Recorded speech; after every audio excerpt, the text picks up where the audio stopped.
I had this morning where I kind of woke up and I felt like something was broken, but it felt dark in a really different way. And I was just in floods of tears. On that first retreat, I think I understood a big part of what depression can be. When I talk about meditation, I'm talking about mindfulness, and I'm not talking about calming my mind. I'm not talking about creating a feeling of peace. I'm talking about noticing what it's like to be right now. What matters can't always be measured, and what can be measured doesn't always matter.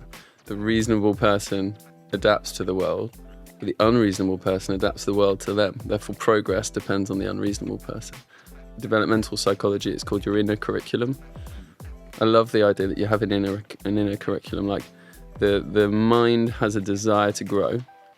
That's such an odd logic, isn't it? So we'll create schools that suck so that you're really ready for workplaces that suck too. We went to a parents-teacher evening, and one of the teachers says, this isn't a very good sign for primary schools if you can not go and get the same or better results. It's just a real testament, I think, to what we're all capable of when we have autonomy.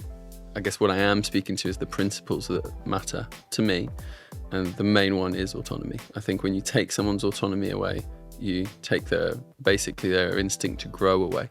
A disengaged employee, which is a lot, 34% of their salary is wasted. Most workplaces have quite a large number of disengaged employees. What makes you engaged? There's a few things.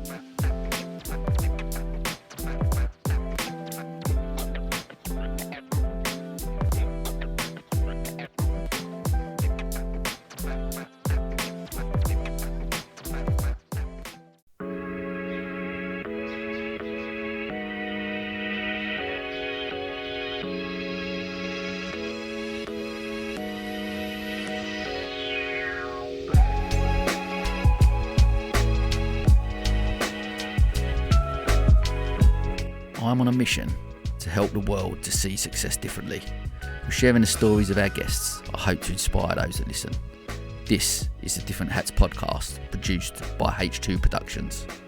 I hope you can join us on this journey.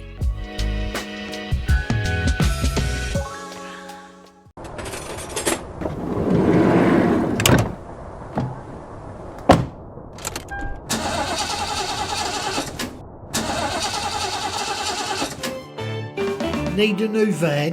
Why not pop down to Rewilding in Brighton? Explore our range of new and used vans, lovingly prepared and ready to work just as hard as you do. Rewilding, making motoring manageable. Okay, Welcome to another episode of the podcast. Thanks, mate. I am very, very excited. So my guest today is the incredible Jon Barnes, and we got to meet earlier this year, actually. And I don't think I've been as excited about having a guest as I am today. We've just had so many amazing, wonderful conversations since our first meeting, and some interesting meetings. Jumping in the sea, we've been to a monastery, we've jumped in a lake. So Jon, welcome to the podcast. Thanks for having me, man. This is really fun. It's going to be awesome. Well, look, we're going to kick off straight off the bat with our check-in. So you'd have seen, obviously, the You're Right Mate campaign. So it's just starting off this episodes with exactly that, just checking in, just today, life. Are you all right, mate? Today I'm all right. I'm all right most of the time. Today I'm all right because I'm happy to be here with you. I've got a fun afternoon doing some work with my wife, so that's really great.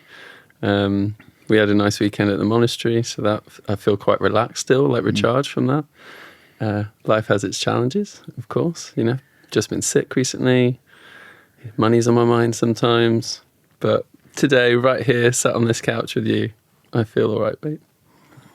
How about you? You all right, mate?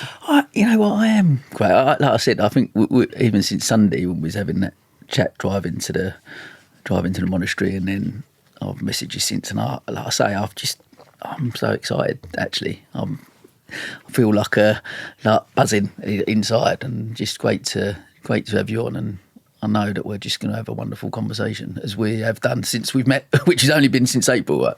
Yeah, mad. Which is, but feel like I've known you pretty much all my life, which is an amazing when I think in life, I'm always conscious, and I really believe this, that there's people we meet in life at the right time that have an impact on us, and sometimes they'll shape our lives and change the direction of what we're doing, or just view things slightly differently. And you've definitely, for me personally, have had that impact. So I'm grateful for you. I feel grateful today. I think that's the overall feeling. But well, let's jump in then.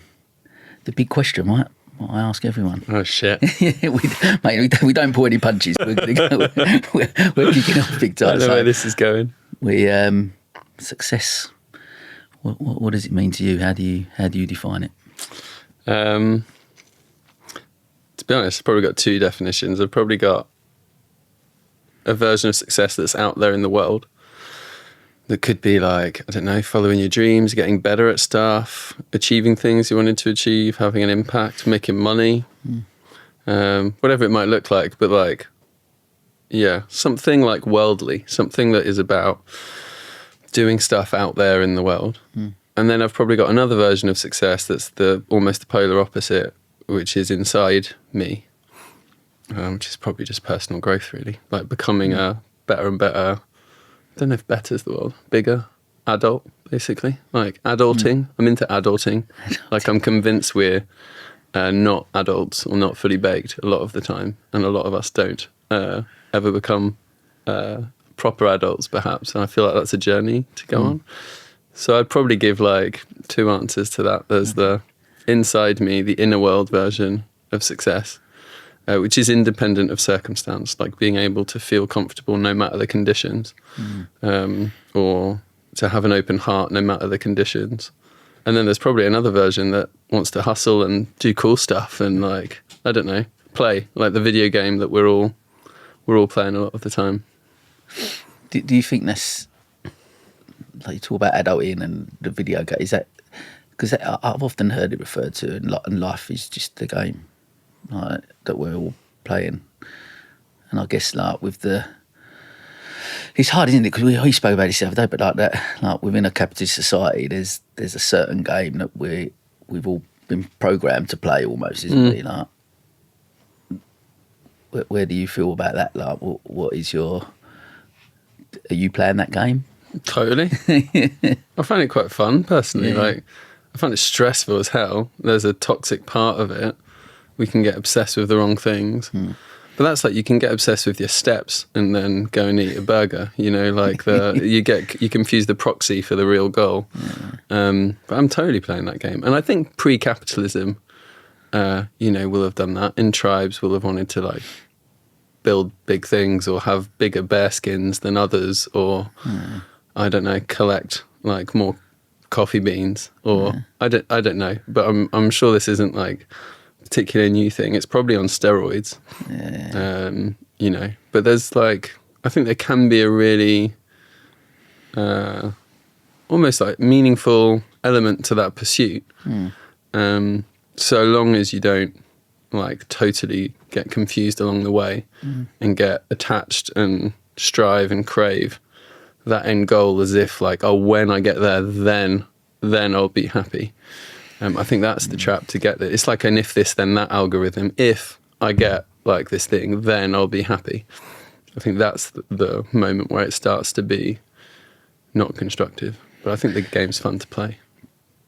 Because that's the trick, isn't it? Like, and so many people, one of the key lessons I think I've learned from the podcast is that whole essence of knowing it's all about the journey and the game. But it's difficult sometimes to see it as a game and it be fun when your part of the game is the stress of, say, money, for example. Like when the lack of it becomes stressful, then you can't enjoy the game as much because you're worrying about that. Like, how do you back? Because I remember talking to you the other day about it and saying I feel like Luke Skywalker, the conflict within me. The conflict within me is that I'm fulfilled and I'm doing things I love doing, etc. And I almost preach or talk about, how money will not bring happiness and stuff, but actually the lack of it is what brings me stress and worry. So where are you on that scale? Yeah, like constantly confused probably is the answer. Like constantly with a kind of dichotomy. Like maybe there is something, I'm sure there's research on this, that like having loads of money probably won't make you happy. But not having any, that could make you unhappy. You know, like you like life is hard without. And I will say, like slightly perversely, when I've had moments where I've really not had much, there's been something kind of exhilarating about the survival little mentality that I start to adopt. Living like that is like incredibly stressful though. I'm grateful I don't live like that all the time, although like it's a fear that I have like a decent amount in my life that I do find super stressful. So in those moments of scarcity, it's pretty hard to like think beyond it, I think. And yet I definitely know that like my happiness doesn't equate to the number of cars that I have, or, you know, I'm happy with my Skoda Yeti, quite frankly. It's all right. Love it. Well, look, I want to get some context. I always want to start, I guess, at the beginning as well of your journey. So I want just to give people some context. I guess I want to.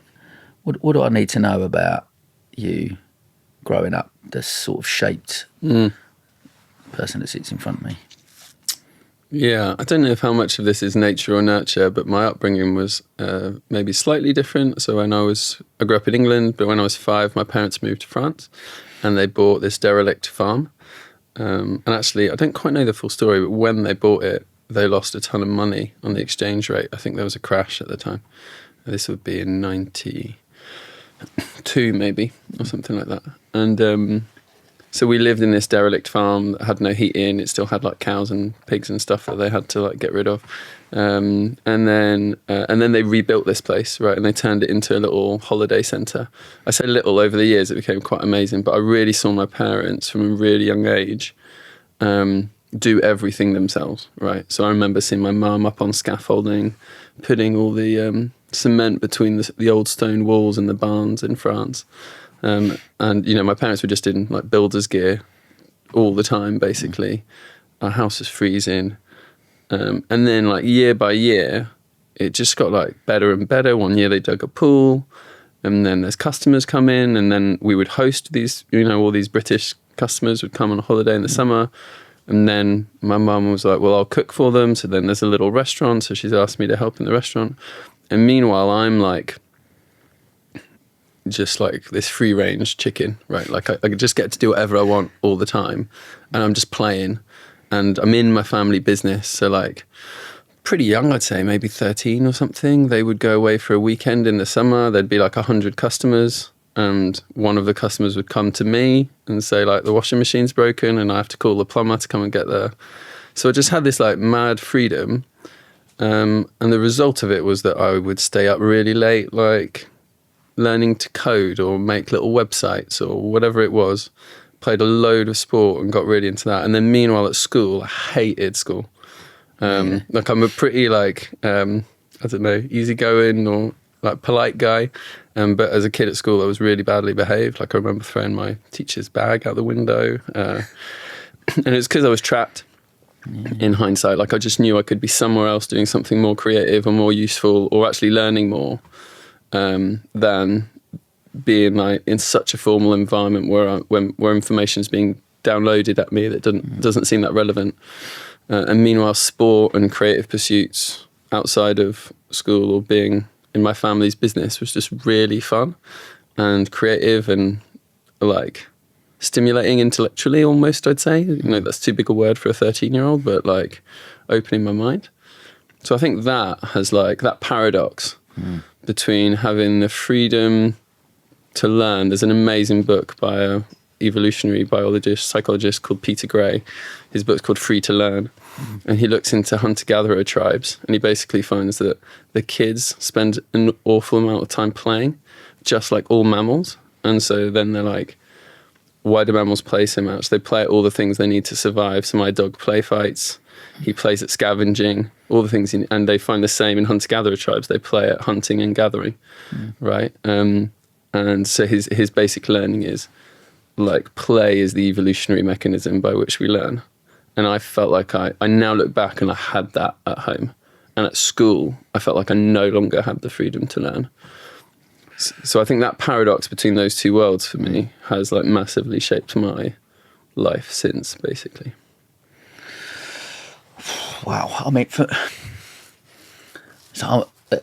you know, obviously, like so much of a lot of the work I'm doing, especially around reframing success, going back into schools to try and maybe focus a little bit more on emotional literacy and stuff as opposed to what's being taught them. I mean, I listen to you talk as you do, and I want to obviously talk about your son as well, and obviously the experience going to Costa Rica and stuff like that. But like, knowing how you've developed and what you've achieved and where you are from that type of upbringing, why is it then that we've got this rigid, structured curriculum that still looks at that doing it in the same archaic way that we've done it for so many years? Why is it? Because there's not one person who's sat opposite me and nearly 150 episodes who I've gone, what's your thoughts on the education system? That's broken.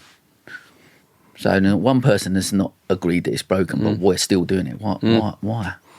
Yeah, I don't know, man. It makes no sense to me. I mean, I guess there's probably historical reasons, like where it comes from. Probably comes from very hierarchical organisations, I'd imagine.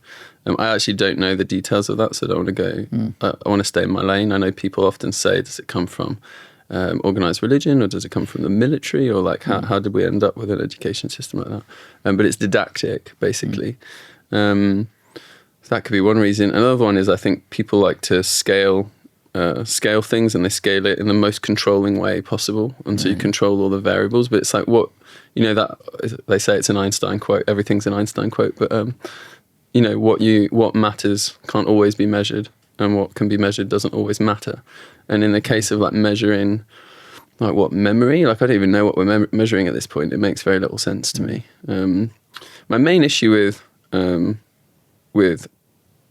like, let's just say like the traditional or the stereotyped school system, because there's some amazing teachers and amazing schools, and there's different types of schools that aren't mainstream that are also amazing, is that they don't actually adhere to the developmental psychology that we know about kids. That's what feels most odd to me. So we know that kids, when they're babies, they don't even see themselves as separate from their parents, which is, so they don't have something called object permanence. When someone leaves the room, they cry because they literally don't know that person still exists. It's why peekaboo is really scary to like a 6-month-old or whatever sometimes, because it's like they don't exist in that moment. Then slightly older, they learn about the world through role play. So when kids play mummy and daddy, they're not just copying what a mummy and daddy is, they're creating the concept of a mummy and daddy. And that's incredibly powerful, because it's essentially therapy. So when I met my wife and her then son, now also my son, he wanted to play a game of shop, right? And he's like 6 months at this point, 6 years old at this point, and he wants to play a game of shop. And at first he's the shopkeeper. And then he asks us to be married. So he's like, oh, can you two be married? And then he's like, can you be my dad in this next one? And mum can be the shopkeeper. And what he's doing is he's exploring what would it be like for us to be a family. That's what's happening in the mind, right? That is phenomenal. And yet, and so allowing kids to role play at that age is super important. And then the next part in the developmental cycle is they learn about the world through their hands. It's why climbing trees whilst playing with Lego is amazing. It's like it's the last moment to start learning about reading and writing and maths. It's just way too early. And yet we start super young. I think it's age 5, even younger sometimes, we're taught to read and write. And I've seen kids who are unschooled, so who have been schooled in a really child-led way, sometimes with no formal education, sometimes with Montessori-style education. And around 10, 11, sometimes the kids can't read, and the parents are like, oh my God, I should have never gone down this route, my kid can't read. And then the kid just comes back reading, and they're like, where did you learn to do that? And they're like, oh, my friend taught me the other day. And they've learned to read in a matter of months, probably, totally of their own accord. So there's no pressure. There's some studies that kids that grow up like that are far more likely to read as adults, because obviously they were never made to read. Reading's a thing you do for fun.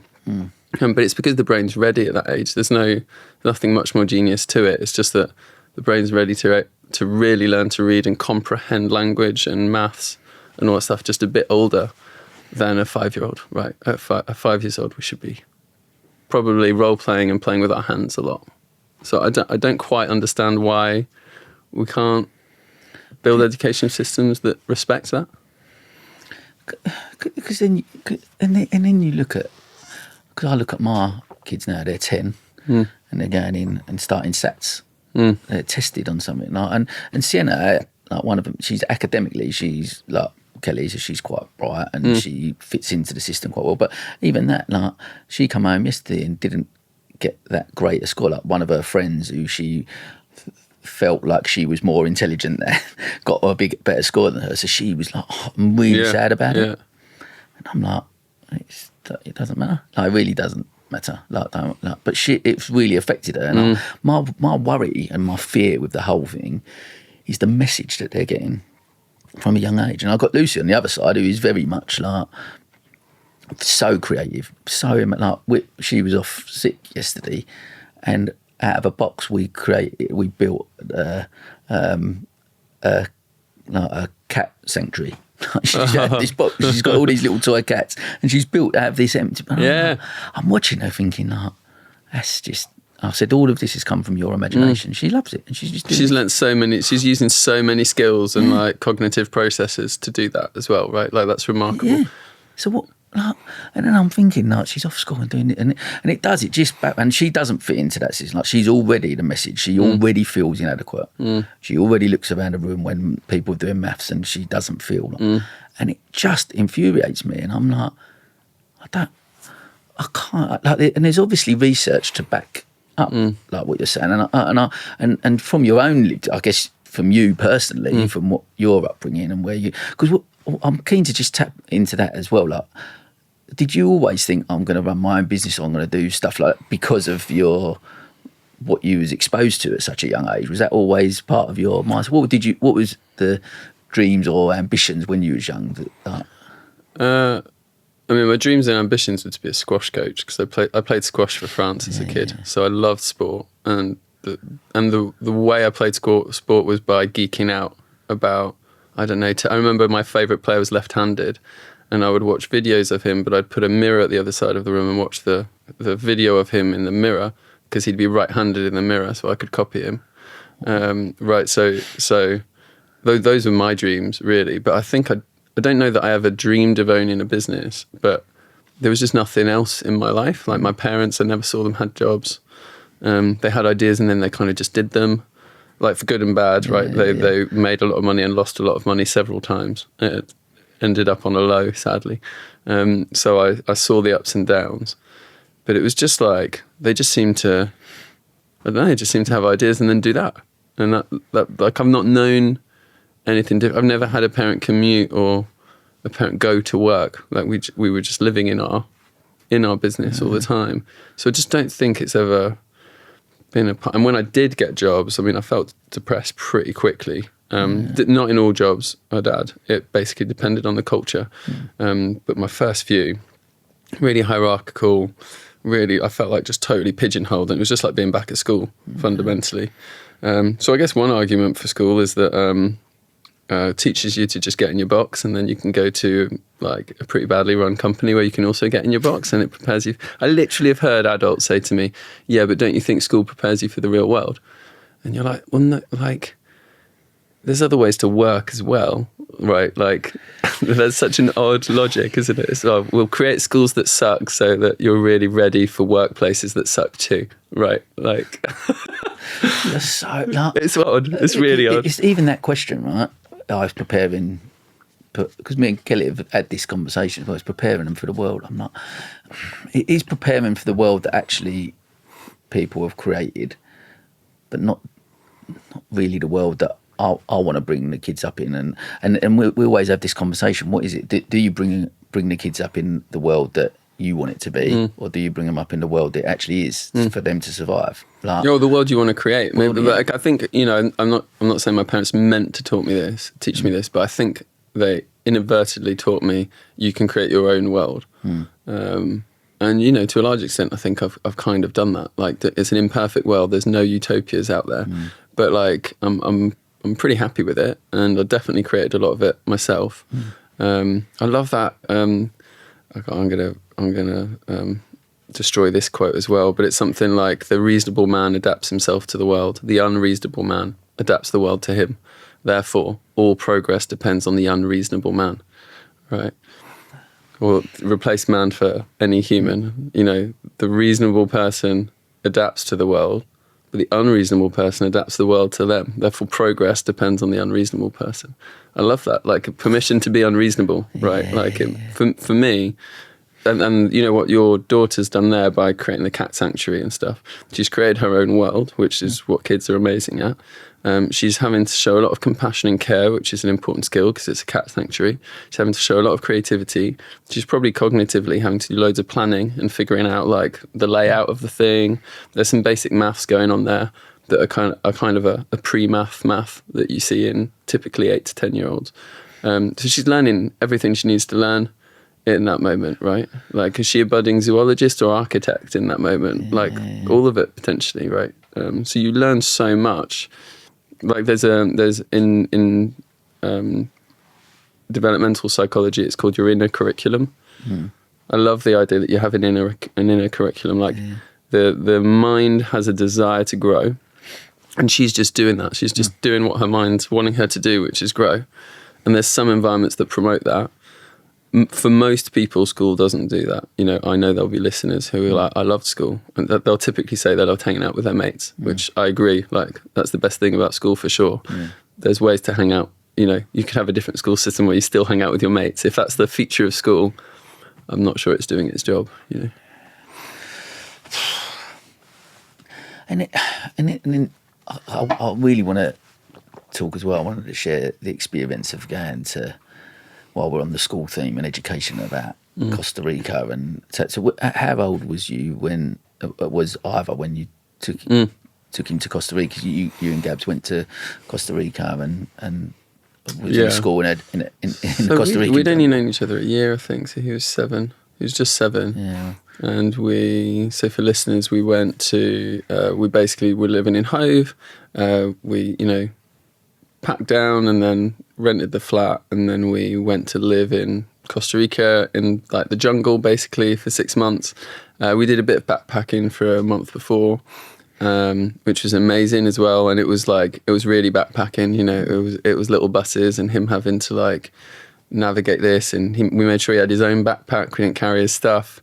And that was amazing in of itself to watch him in that kind of environment that's requires a lot of adaptability, to be nothing structured. We were mainly in Nicaragua, and then when we got to Costa Rica, we lived in this eco village for 5 months, 6 months, called La Ecovilla. There was a school attached to it that we were going there for, called Casa Sula.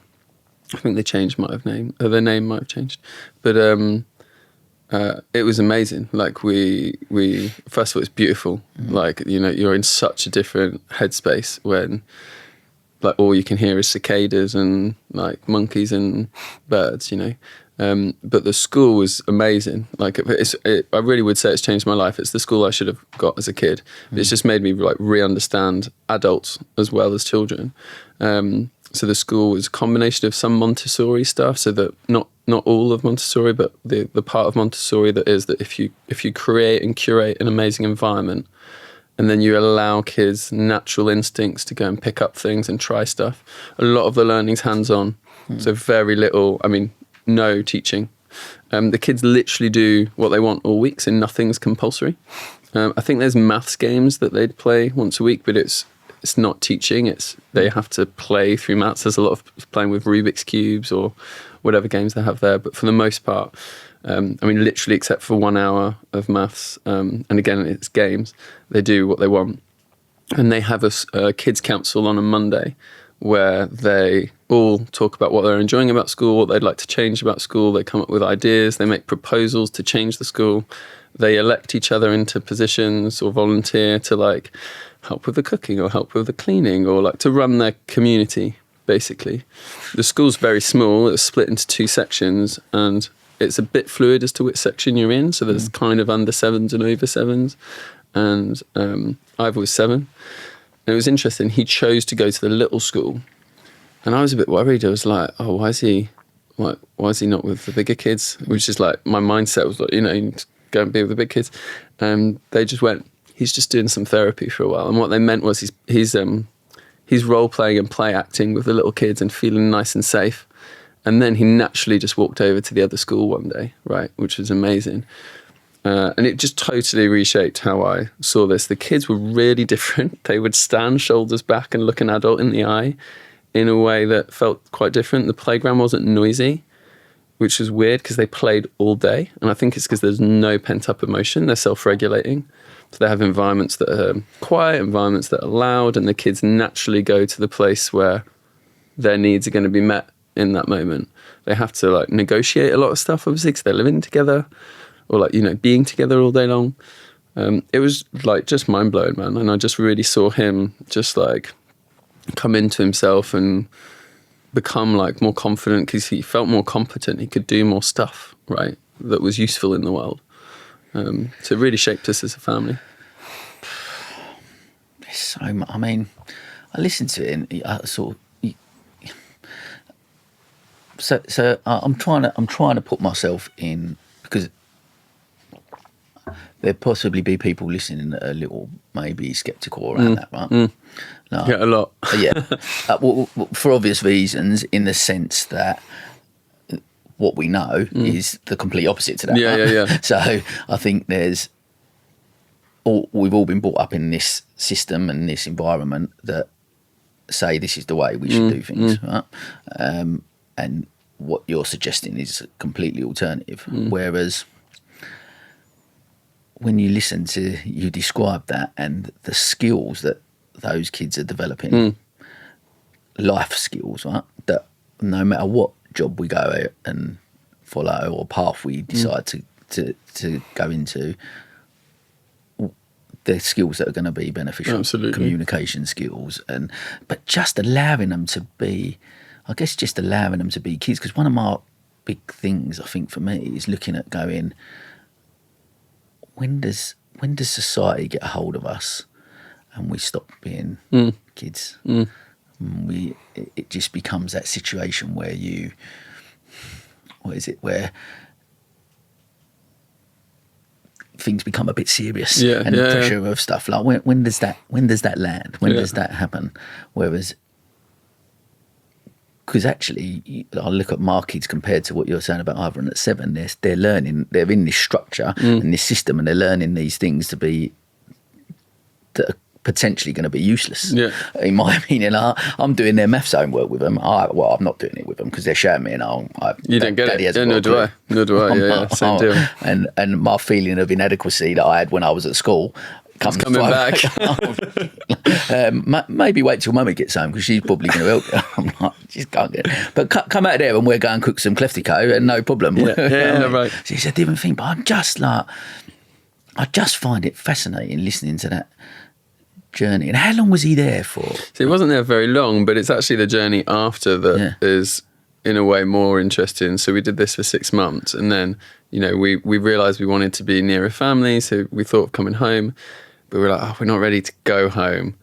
And Gabs was like, I can't put him back in school. Like, this is too fun, right? And we're seeing him clearly feel better in himself, right? And grow, like starting to pick up some Spanish and, all this other stuff that's another kind of proxy for is he developing. And so we choose to go to Portugal, where we start unschooling. So unschooling is a method of education where essentially it's very, very child-led. So you're following your kid. It doesn't mean they do whatever they want. There's loads of myths. It doesn't mean they do whatever they want. It doesn't mean you don't teach them things. It doesn't mean that you don't nurture areas where you think they might need something that they don't know that they need. etc., etc. But we try and figure it out, and we're surrounded by a little community, particularly another family that had several children. I think they had 6 at the time. I think they're on 7 now.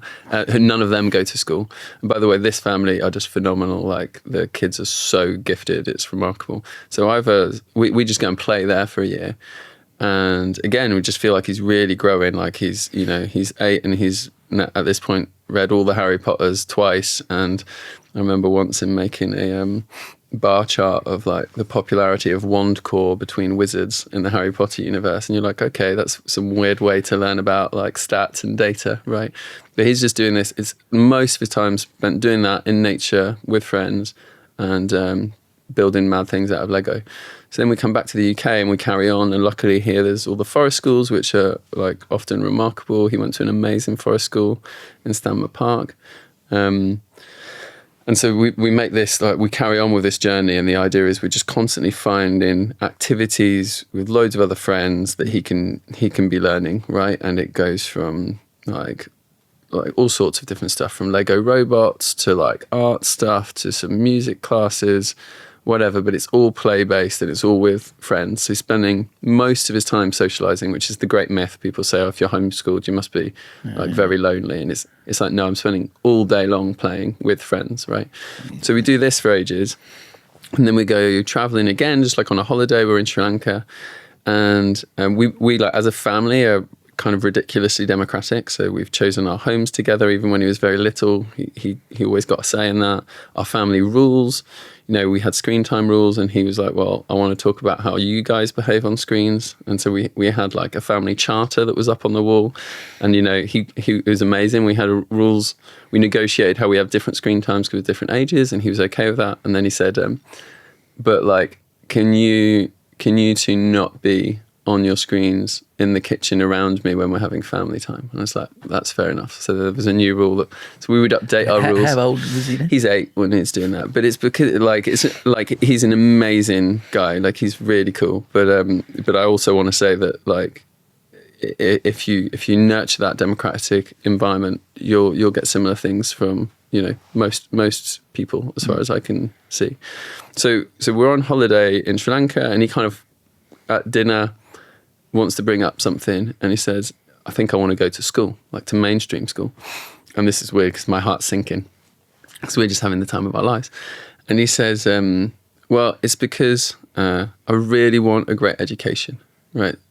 I'm a bit sad that he thinks a great education necessarily means this other thing, but I'm so proud of him for wanting that, right?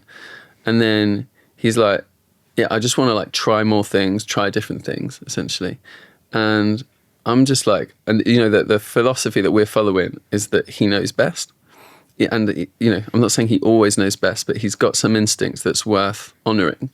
And so we're like, okay, all right. And I'm literally in tears because I'm so proud of him choosing to grow. He's opting in to the thing, right, rather than being forced to. And then he goes a bit quiet. And I'm like, oh, what's happening? He's like, oh, I don't feel like I'm ready to go in September, but it's when you have to go. That's when secondary school starts. And we're like, well, what if for us it doesn't? What if you go whenever you want to go? And he's like, we could do that. I'm like, yeah, we can do that. We'll do it our own way. And then at Christmas, Gabs is getting quite tired of homeschooling at the time, and he's up for it. And so in February, he starts school like midway through the year. And so he's now starting his GCSEs. He's from the off, like, this is going to sound super braggy on a podcast. I'm not saying my like special son is a genius or anything, but he does really well in all subjects, right? So there's not a subject where he's floundering, and yet he's never had formal tuition, really. When he was really little, he was at state school, so he did a tiny bit of maths and English when he was like 5 and 6. Which, by the way, subsequently he started losing and then regaining when he was homeschooling. And so he's now, up for GCSEs. He's predicted for like really decent grades. And he chose that was without tuition, which to me tells you, we went to a parents teacher evening, and one of the teachers says, this isn't a very good sign for primary schools if you can not go and get the same or better results, basically, right? It's not a great image to give. So that's where we're at. So I just want to say that for listeners that we've actually ended up using school at a later age, which I think is interesting. It's like around 12, 13, and it's going really well. And that's having had a really free journey there, right? Like a different journey to the same thing. Yeah. And maybe one last thing I'll say is when he went for a walk with Gabs, and he said, like, thanks because I can tell that I chose to be there, whereas other friends haven't necessarily chosen to be here. And I think that makes a massive difference if you choose the thing or if it's done to you. It's really that different. Autonomy that you're giving them, that it's in there. I guess, again, back to people thinking, I'm just trying to think of the people who are sceptical who go like, yeah, but you can't allow kids to make their own choices in it. Like, people may be thinking safety, for example. Yeah. So there must be elements of there where, of course, where safety comes into it, right? Yeah. But from fundamental things in relation to learning, well, it's proof that. Do you think that, obviously you've been around maybe some of those other schools, do you think that either that he's similar to those other kids that were in the Costa Rican school or people that are unschooled, they're all on a similar journey, have learnt similar things, and they will be developing as well as he has? Do you think that? Yeah. Really? I mean, no, all humans are different. Yeah. People have propensities for some things or for others. Some environments really work for others, some don't work for others. It's super nuanced. I'm talking about my sample size of one, fundamentally, which is not a rigorous study. There are some studies, although they're quite sparse, really, that do indicate, namely, I think, growth in confidence, growth in creativity, and growth in the ability to cooperate with others from more alternative, or specifically from unschooling. So yeah, like, it's super nuanced. He didn't get to eat chocolate all the time or do whatever he wants. There are people who do that. I totally disagree with it. I think children need holding. Holding doesn't mean telling. You have to negotiate. It's way harder. It's also super difficult. It's a lifestyle choice as a family that we took. But I mean, I don't want to at all sound like I'm preaching how we brought up our kid. Like, parents are awesome and we're all trying our best. And I find parenting like the hardest job, and really do. I'm not saying this isn't fake humility. Like, I'm not very good at it. I find it very, very difficult to be a good parent. But I guess I'm just saying I have seen, not just from my child, but his friends now who are 16, 17 in Brighton, who are at college, who are doing amazingly. They cook together every Tuesday, and these boys are just phenomenal. Isn't that mad? Like, these teenagers going to each other's house cooking for each other, because they're such great kids, and they've grown into wonderful young men, and others that we've seen through the alternative schools we've been to, and it's just a real testament, I think, to what we're all capable of when we have autonomy, or how healthy and balanced that can be. And maybe there's a version of the existing school system that allows more autonomy, right? I don't know what the solution is. It's very difficult. But I guess what I am speaking to is the principles that matter to me. And the main one is autonomy. I think when you take someone's autonomy away, you take their instinct to grow away. Whereas if you give it them, and like with that, come boundaries, come negotiation, come conflict, come like all the messy stuff that we all find difficult every day with parenting, particularly when we're in a hurry and it's like, I've got to go to work, it's really, really hard. But I'm just saying as a matter of principle that more freedom and autonomy I have seen lead to like amazing results for kids, and in my job with adults as well. Like, I think it is a beautiful, beautiful thing. Is that, if you could change, like if you could go in, me and you are going to go up to the government, we're going to go to Parliament, right. We're going to go, we're taking over, we're going to change the education system. No? That's what we're going to do. Yeah, sure. But before we do that, what would that be the thing that, if there was one thing you could change in it, would that be it within what autonomy? Autonomy, yeah. And I'm not saying autonomy in the childish way that one does whatever one wants. It's not how we live together.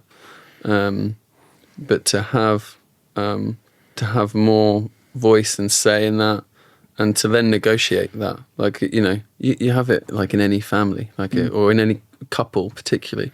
Like, I've got needs, and so I'm going to go and get them. Well, fine, but what if they don't work for you, right? Like, we have to negotiate that stuff. That's the truth of autonomy. You end up butting against conflicting needs and then having to reconcile those and work together, which builds great teams, by the way. Like that act builds great teams. But yeah, I would say autonomy is like the secret sauce that I see as lacking in most institutions, in most organizational cultures as well, that is transformative. Is it because people think, like, again, people listening might be thinking to themselves, yeah, but you can't just because if you say to kids, right, you can go and eat sweets every day, or you can, you haven't got to do that, you can do whatever you want. They will just sit and watch telly or play on a computer game all day, every day, and do that. Now, are you saying that there's going to be a period of that? Like, say, for example, I'll go home tomorrow and I'll go to Kelly, right, the kids ain't going to school, we're just going to let them do what they want, and they're going to sit and watch back-to-back episodes of, I don't know, Project MC Squared or something, whatever they're watching at the minute, and they're going to just watch that all day, every day. Right? Sounds like an alright show. I'm sure they learn a lot from that. I don't understand MC Squared yet. I mean, again, I'm not prescribing, I'm not saying what anyone else should do. Parenting's the hardest job there is, but the loads of things could happen in that scenario. So one is there is some anecdotal stuff amongst people who transition from mainstream school to unschooling, that they have a deschooling phase, they call it, which we didn't have to particularly experience because I was so little. But it's when you let people do whatever they want, and what they do is they eat burgers. What they find is that they get pretty bored of that pretty quickly, and actually they want to start trying things. And then what they're doing is the things they're doing, they're choosing. It's like the fire lit up, and I'm now interested in my own thing, right? Which is really different from doing all the things that I've been told I should do.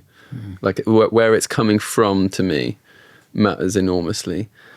Is that in a curriculum? I think so, yeah. Yeah, I love that. And by the way, the word in a curriculum sounds super hippie. So I got to that word from Robert Keegan, who is a Harvard University adult development psychologist. So this isn't just me being like dead woo-woo about this. I've just seen that moment where it's intrinsic motivation that's there.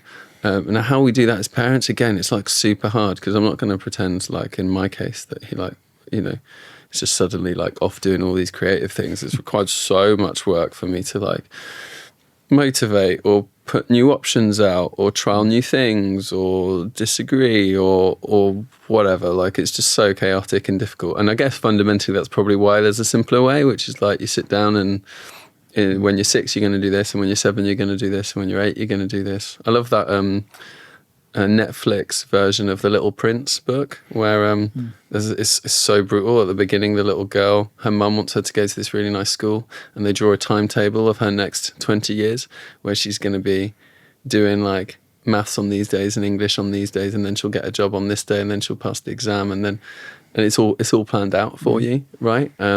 Maybe there's a reason we do that. We just have this illusion that we're under control of the whole enterprise of life.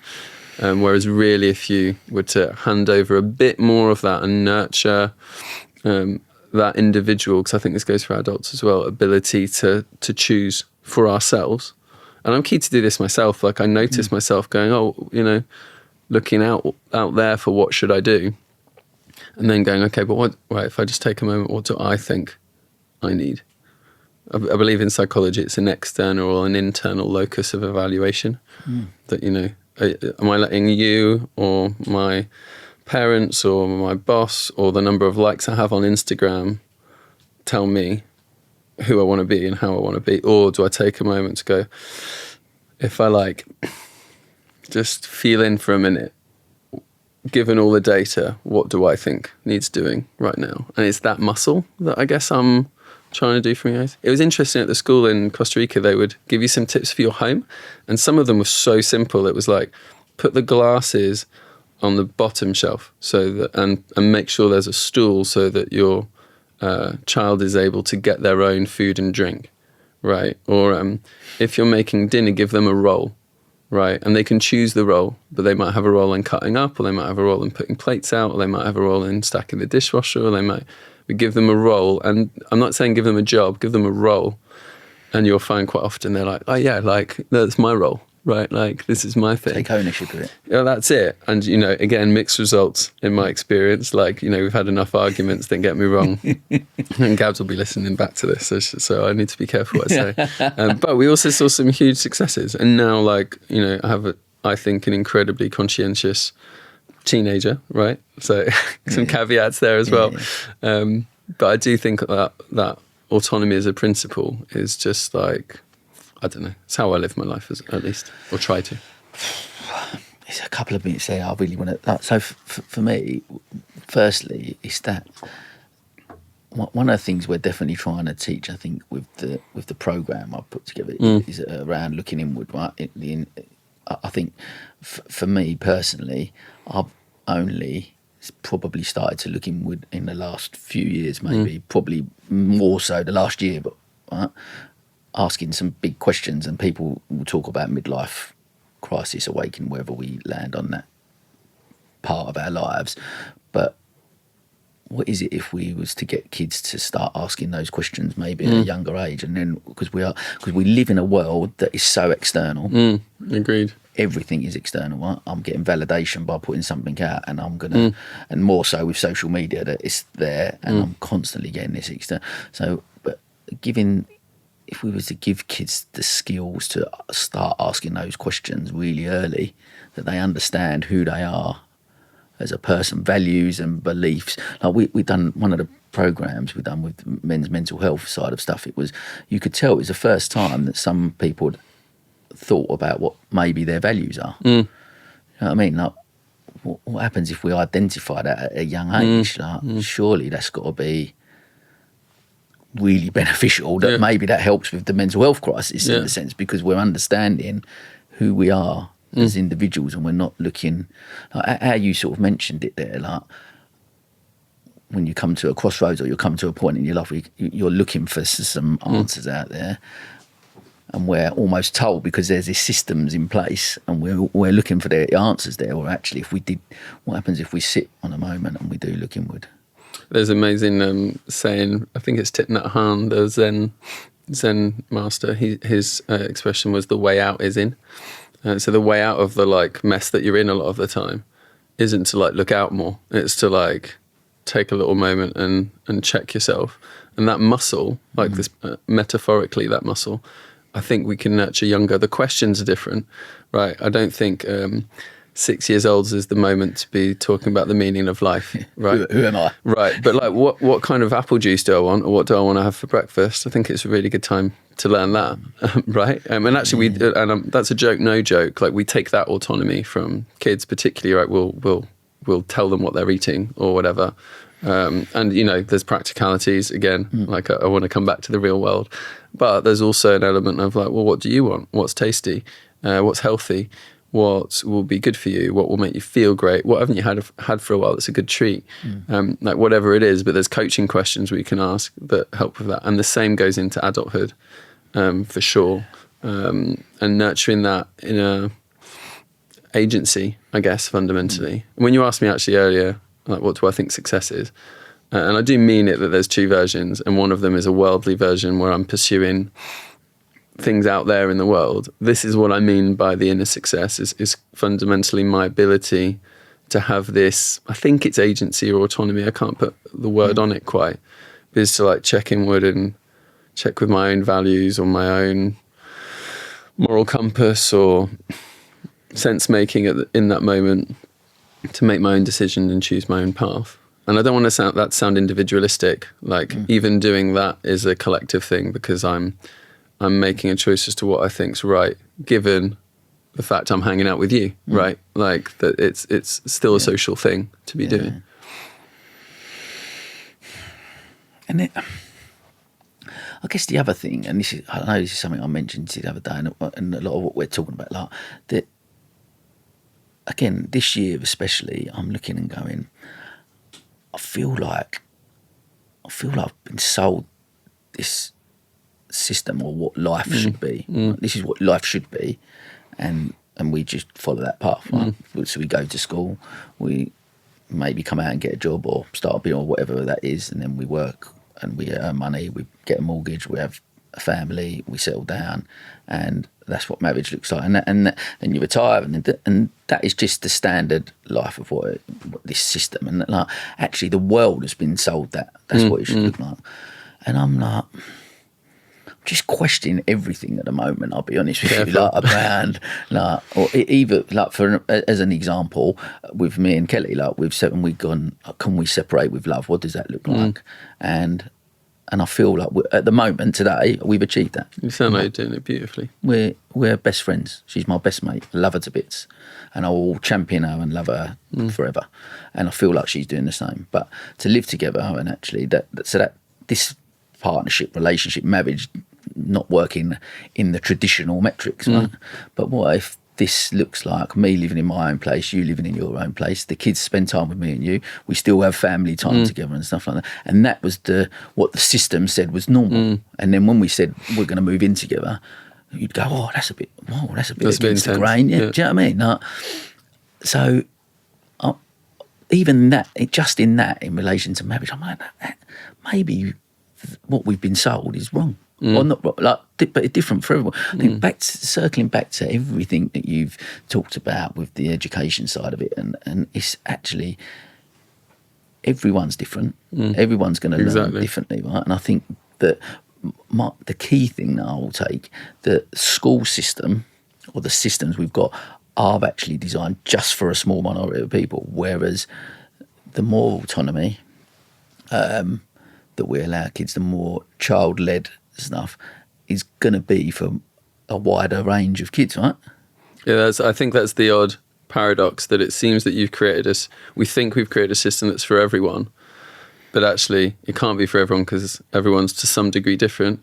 I think you need a requisite structure, so you need enough in common that we can all align, collaborate, coordinate, be together in community. If we all do whatever we want all the time, that's a dangerous thing as well. But if you have a layer that is like aligned or common to everyone, and then there's a huge portion of the rest, which is you doing what it is that you need, or following your own, choose your own adventure kind of thing, then that will weirdly be more general. Like that more specific route, I think, will be more general because everyone will choose their own route. So I find it paradoxical. You create a system that's for everyone, but actually it's for a minority, like you say. But if you created a system that allowed for individuality or diversity or whatever it is, it would actually end up being for everyone, right? Like, I don't know, there's some odd then find paradox. Your tribe, maybe, I don't know, like, would it be that, let's just go, we've got 300 kids and they're all doing their own thing, and then there's a group that are quite similar and quite like this area, and there's another group that are quite similar, and they will just maybe navigate towards, so the system then becomes really diverse and different, because you've got these different pockets of people that, because there will be some similarities, right? That's why people, like, you get on really well with people like me and you really work really well, and there are other people that I don't maybe connect with, that don't see the world as I do, or don't discuss. So, that's fine. They just might not be over here doing the stuff that I'm doing, and that's fine. I mean, where it becomes difficult, this is where like I fall apart when we start thinking about a future system, because I'm humble enough to say I don't know how that works. I know the autonomy piece is really important to me, and so is diversity. And I don't mean diversity of like gender, race, whatever. I'm talking about being around people who we disagree with is really important, and learning to integrate in those ways. So we don't want more filter bubbles. We want to be having dialogue with people who see the world differently to us, and we learn to see it their way too. And that I think does require facilitation. I think if you naturally let us, I mean, recently, with Twitter becoming X and then seeming to lean right heavily, it seems, you've got loads of people on the left leaving Twitter to go to Blue Sky. And it seems almost like a moral thing. Like this place is horrible, so I'm going to Blue Sky. And it's like, well, now you're only with people who agree with you, and they're only with people who agree with them. And so we're becoming more polarized, not less polarized, which is a really big concern I have. And you would certainly never want to do that in an education system. You would be wanting to have people who are from different backgrounds and whatever collaborate with each other. Maybe facilitated, learn to have difficult discussions about things they disagree with, but do so respectfully. That would be like, now I'm talking utopia because this feels so far off from the world we're in. Yeah. That is something that is really important to consider. I would say, some people will say, well, state schools do that really well because you've got a real melting pot of people in the classroom. Possibly, I'm not sure we're creating like these beautiful environments where different ideas get shared and everyone's welcome to share, and we're going to disagree beautifully and learn to have constructive dialogue. I don't think that's what's happening. And particularly as it's didactics and most of the information comes from the teacher or the curriculum as opposed to from the class. And again, that is, to be clear, not a comment on teachers. It's a comment on curriculums and systems and grading. Teachers are amazing, and God, I would find that job hard. Lockdown showed like me hats that, off. Lockdown proved to me I'm probably not a great teacher. Ditto. Which actually, just one last bit on the education piece. During lockdown, people would say to us like, "Oh, homeschooling doesn't work," and and they were saying that to us to kind of say, "Well, what you're doing doesn't work." And we had a lot of this, as we were told we were fucking up our kid. We were told that we were experimenting on him. We were told some really weird stuff by people who were really, really close, like family and friends, because it's just so different. I've not yet had a postcard from anyone saying, now that he's like at school doing the normal thing and doing incredibly well, I've not had someone saying, by the way, like, sorry, kudos. But during lockdown, we were baking and we were, like everyone, we were at home and we were doing life, but there was no Zoom calls where you're forced to learn a thing. And I think a lot of schools did it really well and tried to make it possible for parents to still be able to work. And, it was a different moment of crisis. But that's not what I mean by, a free education. I think it's the same with everything in life. There's got to be some form of balance there, isn't there? And I get we can't just exactly. Or I think I remember speaking to Sarah Wellingham, who come on here, and she was she got she was Dragon's Den and all stuff like that. And she took her kids out for 3 years travelling. And apparently the Daily Mail just was on her you're doing this for you, and this is such a bad thing for the kids. What are you fucking up there? And that type of that was the message, the overall message, and yet they flourished, and they are flourishing now. 3 years. I think she had 4 different age groups from 5 to 10. There was 4 of them between those age groups. Took them about for 3 years, travelled the world.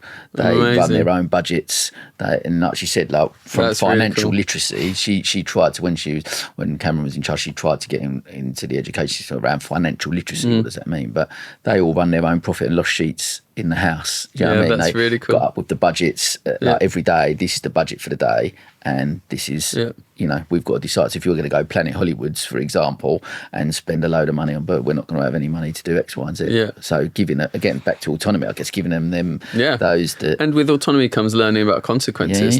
Damn, I blew my budget. Yeah. What now? Well, what now? Yeah. How because when we're adults, we have to earn that. Yeah, absolutely. I just think there's something in that. And she was similar to you. She was, of course, I'm not saying it could be chaotic if everyone does everything they want to do. So there's got to be some form of structure. There's got to be something in place. But again, it's back to that balance, I think. And then I'm keen then to sort of, because of your work and stuff you do within your work, that is going into organisations and trying to create those cultures and environments, right, for more autonomy. Talk to me, because again, that's a different way of doing stuff, right? This is the thing. It's bucking the trend. It's pushing against what society would go. No, you can't really do that. But talk to me a little bit about that and how, I guess, how you come to that, that way of working. And going in and helping. How on your journey? How have you come to that way of thinking?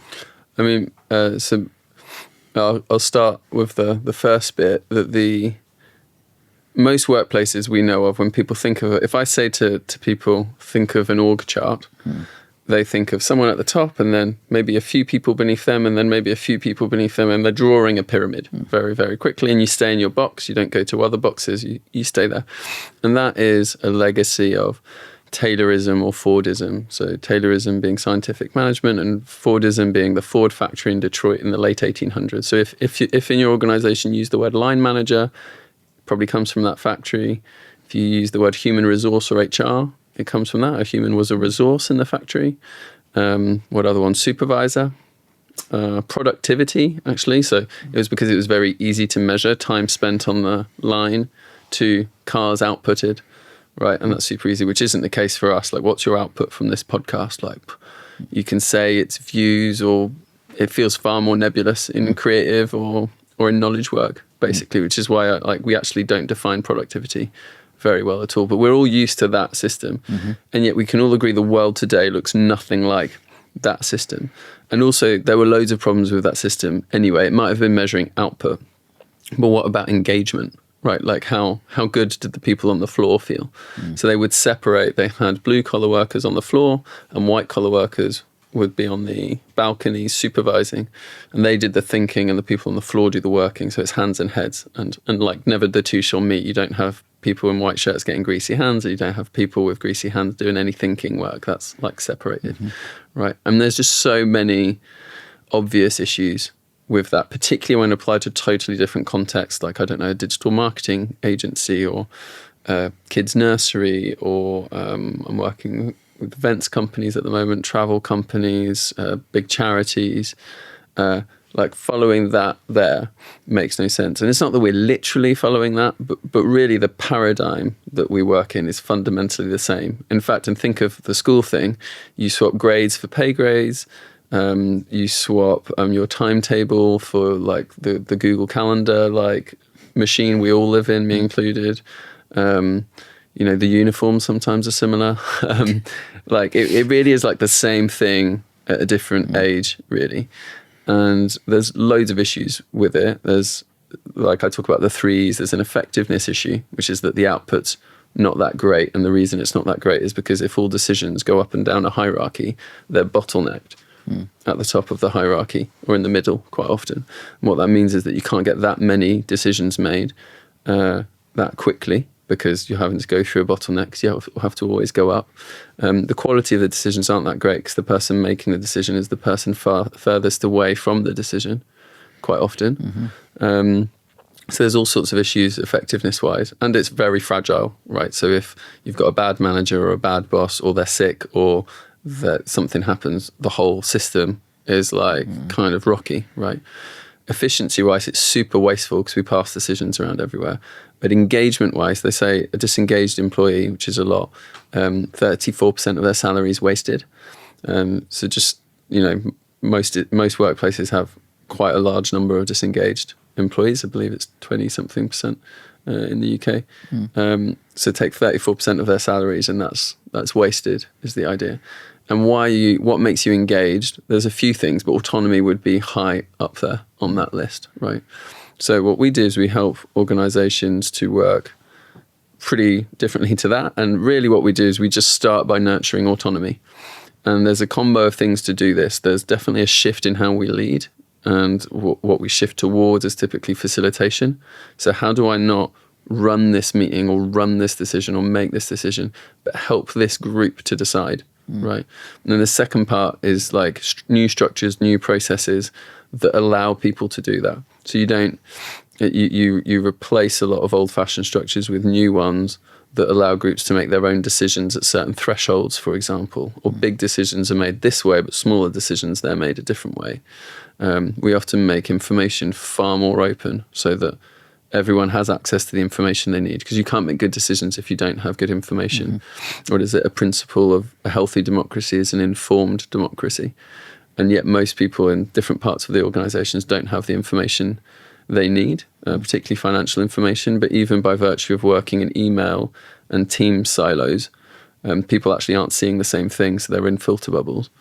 So what we shift towards is like a method of working. We have a lot of teams now that are fundamentally, they call it self-management, but they're self-managing. They make their own decisions about the work, about how they work, about what work they do, about their roles. They change roles around to do what's right for the team so that the team meets its overall goals. They shape their work environments. So it's starting to look a bit like what I was describing in the school in Costa Rica, but for adults and at work, which means there's more structures and more processes in place. But they're structures that favour more autonomy as opposed to bureaucracies which tend to, crush that fundamentally. So there's a little bit of an intro into like what the adult version of this can look like. So again, what's the biggest pushback on that? Like why like, from what you've described, then and those businesses that you've gone in and changed that culture can go and flourish, right? So what's the pushback of why companies would go, no, that's never going to work? Well, the difficult thing is I don't really get any pushback because I only work with people who are really up for this, right? And that itself is interesting because I think it's a mindset. When I work with a CEO who believes that given the right structures and right processes, we can nurture an environment where people are going to flourish of their own accord with autonomy, then it does. And if that's not the case, then it won't. It seems to me is almost like it's quite clear that individual's mindset as to whether they really believe in people's capacity to grow. You asked it earlier when you said with kids, but if you let them do what they want, won't they just play computer games and eat junk food? And it's kind of, I'm exaggerating, but there's probably two types of people. Like there's people who think they'll just eat junk food, and there's people who think they'll eat junk food for a while, but eventually they'll go for a run and they'll find something that they love. And I think the same can happen in organisations. I'm lucky that, the organisations I work with typically have like people who believe the latter, right? And who believe that if we create the right environment, they will. And we've got some amazing case studies that they do. We've got teams where people are like teams are fundamentally running themselves. We've got one organisation where they've spin out a new company that was someone's idea and they've just gone and done that. Or they've come up with like they've rebranded the place and it was their own initiative and the team bought into it and now they're doing better work than they were once doing. And the CEO's gone, these are all things that like haven't come from me. They're just coming from the team. So the thing's kind of mushrooming in a way that wouldn't be the case if it was stifled by that one individual. But of course there's, there's classic myths, like people say, won't it be chaos? And it's like, no, because there's more structure when you build a system that has autonomy. You have to put structures in. So you're not saying that giving autonomy is just go and get on with it. Because there's got to be some form of, because again, it's almost going, these are the systems that are there at the moment. These are the systems that, again, back to life and stuff, this is what we've been told and this is what we do. What you're suggesting is that, I'm not saying take away all systems, but just create different ones that allow for more autonomy. That's it, yeah. There's probably like, there's chaos. One way of thinking about it is imagine a couple of pictures. On the one side you have like, I often show this, like a crossroads in New Delhi, and you see like hundreds, thousands perhaps of cars and motorbikes, and there seems to be like no structure to it. And actually it's incredibly skilled driving. Typically the drivers will be using beeping and sounds to tell you where they're coming from. It's like remarkable. And I'm all right, thanks. Like I don't really want to be driving in that environment. It feels too chaotic. But on the other side, you have crossroads in the US, which is almost always, a proper T-junction with traffic lights. And when the computer says red, you stop. And when the computer says green, you go. Don't think for yourself. Do what the computer says you should do and you'll be all right. There's several issues with that. First of all, when you wait for ages. So quite often there's a total waste of time. They're very expensive. They go down. They have more accidents. And the collisions, when they do have accidents, are more likely to be fatal because they're side on. So that's control. So you've got chaos and control. And I don't want either. And in between, you have coordination. And coordination looks a bit different. And the metaphor for this is a roundabout. So when you come to a roundabout, you come to the roundabout and there's one rule. The person to your right in England has priority. Then make your decision. Right, so you decide. There's just one rule. It's that the person coming to your right has right of way, right? And in Europe, it's the other way around. There's the left side. And then we all just coordinate beautifully on this thing. It's actually kind of mad, right? We've got hundreds of cars going around this thing in these death machines, and we figure it out. Roundabouts have fewer accidents, far fewer fatal accidents. They never break. And every time you go to a roundabout, you're actually training your judgment. You come to the roundabout, right? And it's for you to decide, slow down or speed up. That's your decision. So in that moment, you have autonomy in a way you don't at the traffic lights. So I'm using this as a metaphor to say, we take away the processes like the traffic lights that are bureaucratic and stifling, but we don't replace them with nothing. So you don't end up like the mental crossroads. You end up with processes that are typically simple, they have fewer rules, but they operate more like roundabouts, right? Where you turn up, there's some principles we make this decision by, for example, or processes we make them by, but we have autonomy. We follow our own judgment in that moment as a team. And that feels to me like a great balance between choice and aligning with all the other humans around us that we don't want to bump into, right? Like, or crash into, rather. I just wanted to take a moment to talk about one of our sponsors, Nostos, an authentic experience of Greece right here in the heart of Hove.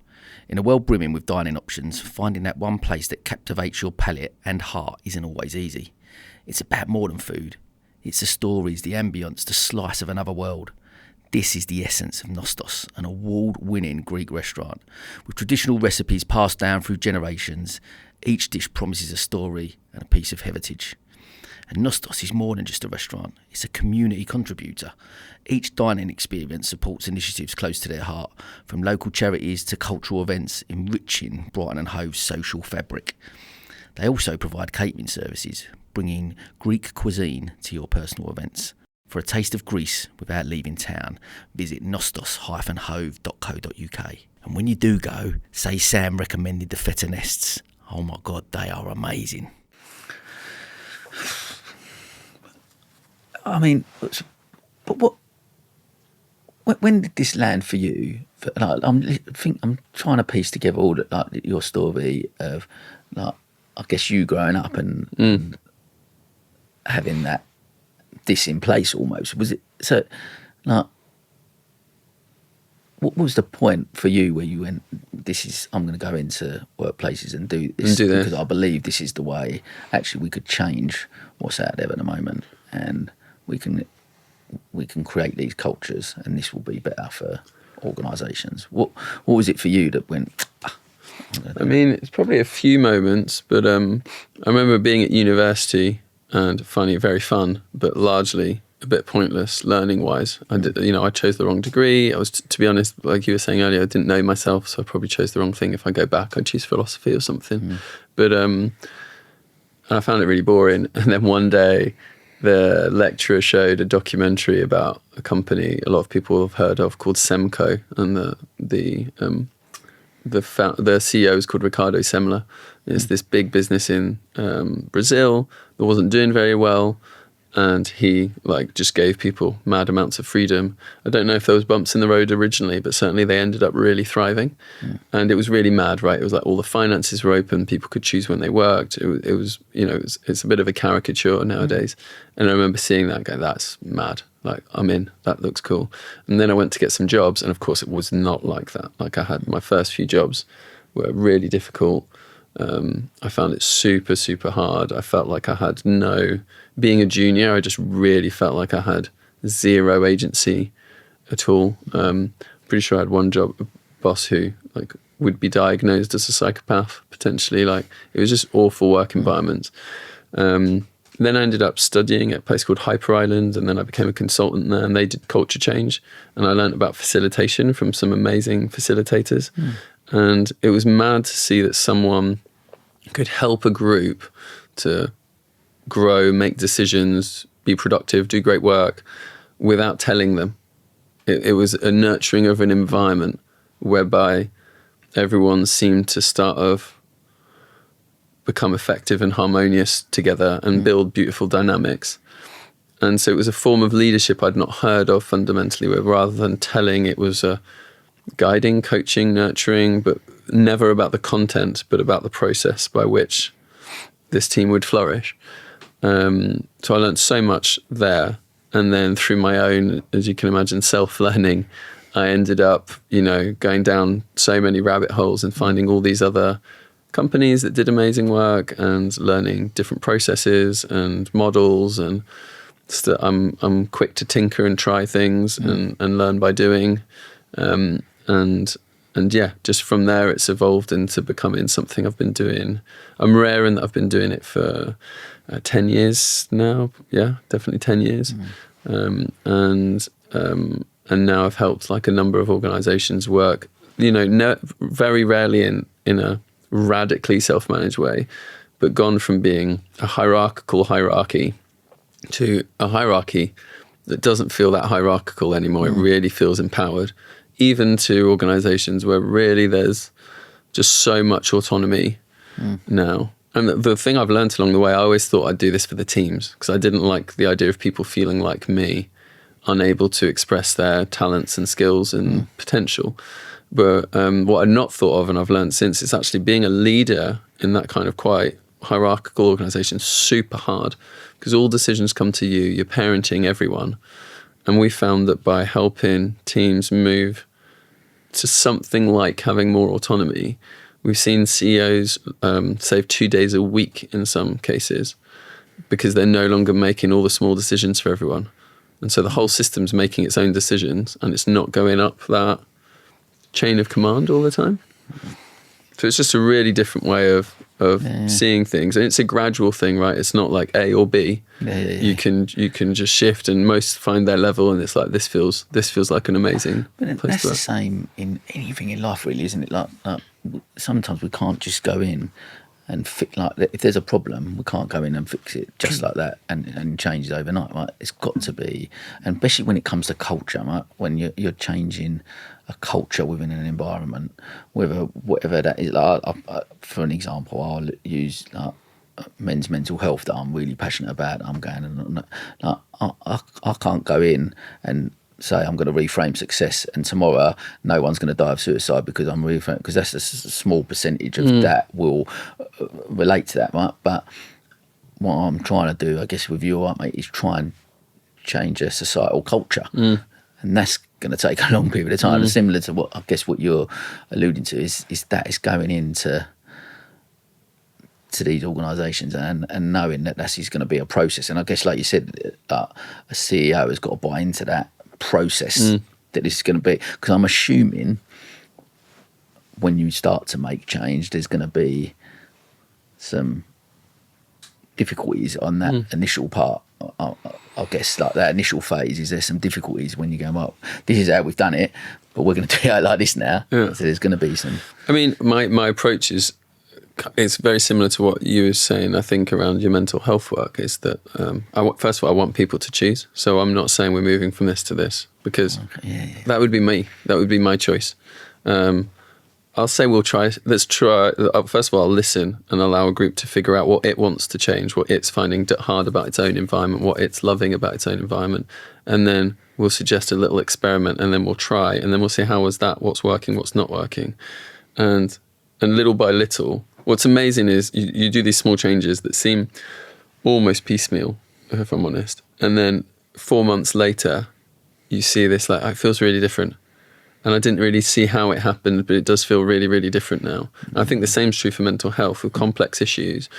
It's not like if I solve this, it's not a machine where it's like if I change the engine, then we're all good, right? It's like, no, there's gonna, I don't know, take mental health, walking a bit more could be helpful. Antidepressants could be helpful, could not. Just stopping drinking could solve it for some, but not for others. Talking can work for some, not for everyone, I don't think. Meditation's been amazing for me. For some people, it's too hard to get into in the first place. So finding your own way is probably, again, it's probably a pick your own journey. And it's a reason why actually the Samaritans, in the case of the mental health work, it's all about autonomy. I spent a bit of time training and a short amount of time on the phones at the Samaritans. And the principle is autonomy. It's that person's come to the phone and it's all up to them. And your job is to listen with huge amounts of compassion, but not advise, not try and make decisions for them. You empower them to make their own decisions, right? Each step of the way. And typically, it's amazing. People can choose small things that compound. I think it's why that Atomic Habits book is so famous. It's because the guy basically says, try small things. When they work, stick to them. And over time, you could find yourself doing 10 small things and finding life feel really different. And I think that's the case for individuals with mental health work, and definitely in my experience with culture change. I'm really surprised at how few small changes it can take for a place to feel like, and then a few bigger changes later that you're now ready for, and it's like, whoa, okay, this is really different now. And I wanted to touch on as well, like, 'cause your brilliant book you wrote about obviously rewilding organisations and stuff as well, and I guess I'm keen to tap into, like, so some people might not know about rewilding, or just for the listeners, share, because that book was fascinating. Like, it just landed with me, and I'm reading it going, God, like, it makes sense, right? But again, to just share a little bit about what rewilding is, and then how you've obviously, that's what you're taking into an organisation. Yeah, so I'm not going to claim to be an expert on rewilding, but as a metaphor for the human condition, I think it's amazing. And this was, I got into it. It was whilst we were homeschooling. Extinction Rebellion was big at the time. And I remember reading Wilding by Isabel Tree. And so for listeners who don't know, there's an estate in Sussex called Knepp, where they've taken an old ancient farm and rewilded it. So what that means is they've let the land grow itself. They've done some things. They've introduced new species. Again, small changes. Typically, what they've done is they've interfered by non-interfering. So they've taken hedges down, or they've taken fences down, so that there's fewer silos. So they've actually allowed the system to express itself more. And what they've found is mad amounts of biodiversity, like new butterflies coming back, new species of birds coming back. And so there's just this flourishing thing. You can go there on safaris and camping. It's fun. And I just thought that's mad that they've let go, and all this life has emerged by them doing less, right? If they've been ploughing the land. I mean, one of the big differences at Knepp is the soil has got so much better that it's now breeding life in a way that it couldn't before because it was being ploughed so much. And I think of that as just, take school or take work. We're fracking all the time. Take work, right? We're just trying to extract value from people, from brains, from whatever, all the time. It's just a plundering for that, rather than what if we create environments where the system can express itself? And I've seen it happen. What's mad about this is that once there's autonomy in a group, you get your input to output ratio increases because you do less, and the system has freedom to express itself more, right? And so all that hard work you're putting into controlling your team, for example, is probably holding them back. It's certainly adding 2 days work per week to your life as a leader. And so wilding organizations was a metaphor to say, what if we let go? The word I had was let grow. What if you let grow? And I think the same was true in my experience of visiting these different schools that are run differently, and really different in these organizations that are flourishing because there's more autonomy in them. So I talk about wilding your organization. Yeah, I love that. Because that's what I found. In fact, and it's strange, isn't it? Because I guess as leaders, as CEOs, sometimes it's difficult to let go of those things. Because again, it's back for me. It's so much of it. Well, I could take just one thing, and I took so much, but one thing I'll take away from what you mentioned about rewilding with Knepp, and when you talk about the school process, when you talk about the organisations, it is actually being able to take that step back. I look from a parent's point of view, right? I think we spoke about this the other night. I am quite bad at, they'll come to me and go, Daddy, can you help me with this? And I'll do it. And I'll catch myself sometimes. No, you can do that yourself, and allowing people to, because so much of this, my whole essence of the podcast is around reframing success. But on the caveat to that, and the same thing, the paradox is failure, right? And actually, reframing failure. Reframing, because so much. Like, I listen to how you've just described that, and even you going in and facilitating a thing. Well, let's try this, and we're going to figure out then the best process, because we're going to try something over here. I guess on a scale similar, I mentioned this in a previous podcast with Sam Garrett, was talking about failure, and how someone like Stephen Bartlett's employed a head of failure in his organisation, right? But the difference between what me and Sam were talking about and I guess similar on this path is failure in the sense of innovation, which is what I'm getting from what you will do. Like, I'm not going to tell you the right way to do it. This is not the system we're putting in place. What we're going to do is people are going to come up with ideas on your own, and we're going to try these things, and some of these are going to work, some of them are not. But that's the innovation, right? That's the process. It is. I guess innovation would even be one remove for me. It's learning I'm interested in. And actually it's this type of learning. It's not learning like, again, at school we're used to learning like a topic, so we acquire knowledge. Yeah. You're not developing in that moment. What I'm talking about is learning. In organisations, it's called learning and development. I'm talking about development, by which I mean if we allow each other to try some things within safe context, we have an expression often, is it safe to try? If it's safe to try, let's try it. If it's not safe to try, we absolutely shouldn't try it, of course, right? And we actually have a rule. Anyone can say it's not safe to try. And if it's not safe to try, we have to either make it safe or we abort or pause for now. But the reason for it, other than it means we produce far more. So the amount of output goes way up, of course. The failures are small because it's safe. But the learning, the thing that happens inside someone when I'm allowed to try a thing, learn from it, grow, is totally different from being told in the first place. And it's really hard what you just said as a parent, like, God, I think I've got holes in my tongue from biting it so much, but it's like, what do you want? What can I have for breakfast? I don't know. What would you like for breakfast? And in organizations, I have the same with CEOs. It's like, I'd love to have a mug that says, what do you think on it? Because someone will come to, a leader and say, oh, can I do this? It's like, oh, interesting. What do you think you should do? And obviously you don't want that to become like a cliche or a joke or a meanness, actually, because there's definitely a spectrum where you can be too overbearing, but you could be too passive as well. And there's some version in the middle where you're, in your case with your children there, holding them to make their own decision. And sure, there's moments where you just say, have some toast, all right, let's just do that. But learning to lead in that slightly different way. Because I guess some people as well, like especially in organisations, there's some people that, or is this the question? Is it that there's some people that actually want to be told what to do? I want to come into work and I want to be told what. Like, I'm coming to you with a problem. I don't want to solve it on my own. I want you to. Where the.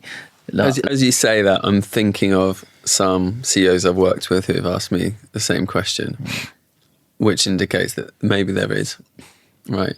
I've found in the organisations I work with, it's not very comfortable. These people who really want to be told what to do will often leave of their own accord quite often, because it's very uncomfortable being around loads of people who are taking responsibility and acting with autonomy when you just want to be told what to do. It's not comfortable after a while. Yeah, sure. For most people, I find it's not true that they just want to be told what to do. You might be like sort of conditioned to be like that. But like, get a few whiffs at freedom and autonomy, and soon enough that person themselves starts growing in autonomy to whatever degree they do, right? I'm not saying everyone does massively, but typically I notice growth happen, and occasionally, people like just leave, basically. And is it as well, is the other thing, I find this fascinating, is it the other thing that you, by allowing that autonomy, that we tend... have you found that people will lean into the things that they love doing, that lights them up? Like my big thing is my kids, no matter wherever I'm getting it wrong, wherever I'm doing right, I don't know. But a big thing for me is going, like, do what lights you up. That's all I want. Like, I try not to say ever that I'm going to work. Like, for me, what's happening today, Daddy? Podcast today. I'm sitting with my mate Jon. Yeah, We're having a chat. Yeah, you're talking about the things that you're doing rather than framing it as this slightly heavy thing. Yeah, like I love it. And they see my face light up. Like, I'm going to chat to Jon today. Like, I'm going to have a great time. I'm going to host an event. I'm going to do this. Yeah. Like, I'm doing stuff that I love, that lights me up. And that, all I want really for them is for that. So I guess that there is a question in there somewhere. I think along the lines of have you found that the more autonomy you give people, the more they tend to lean into what they love doing? Yes, definitely. There's as always with me, there's like a flip side to that to be cautious of. But yes, typically people will, what they love or what they're skilled at or what they have a natural propensity to grow with. So going back to the wilding thing, I was at a friend's farm years ago, planted lemongrass in several places on the farm and went back a few months later and it had died in one place. It wasn't doing well in another, but it was thriving in the two others. So we took it out of the place it was in and put it over in the other place because that's where it grows, right? And I think the same is true for people. Put me in one environment, I don't grow. Put me in another environment and I do, and it might be the reverse for you. And having that freedom, so we have these roles people have multiple roles, they wear different hats, and with each role, they to a degree choose those roles, and that gives them huge amounts of energy. Like they treat it like with so much pride, right? That said, there's stuff that just needs doing, right? But the slight difference there is quite often because someone needs to do it. Eventually, we have a session. We said, what are the consequences of us not doing that role? Well, obviously, like the place can't run. So someone puts their hand up. But even then, they didn't want to do it, but they still chose it. So what have they chosen in that moment? They've chosen to take responsibility. They've chosen accountability. They've chosen to lead. Even though right at first, yeah, sure, I could do something else. It'd be a bit easier. They still chose it. And that makes a big difference compared to a bit like Ivor choosing school. He's doing the same thing as everyone else, but he chose to be there. That makes a huge difference in terms of first of all, the happiness, the engagement, but also the actual output and seriousness with which someone does something, I believe. Yeah. So, I'm not saying we can just all walk around doing whatever we love all the time. Yeah. I think that's, and I am conscious, I do check myself on that. Like, so I'm really fortunate that I do the things that I love doing, and I've maybe created that environment for myself for different choices. But at the same time, of course, there's, there's days that are really stressful, and most months when I'm looking in the bank account, ditto, man. I've got a nick a pound note here from Rob Peter to pay Paul. So there's elements of that are stressful, and maybe I don't share that with the kids. That's an interesting one. I don't know how much we should or shouldn't, particularly with children, but the same goes with your team. So I know some people, they won't, if the company's struggling financially, they won't tell the team because they want everyone to be feeling great, because if they feel great, the work will be better, etc.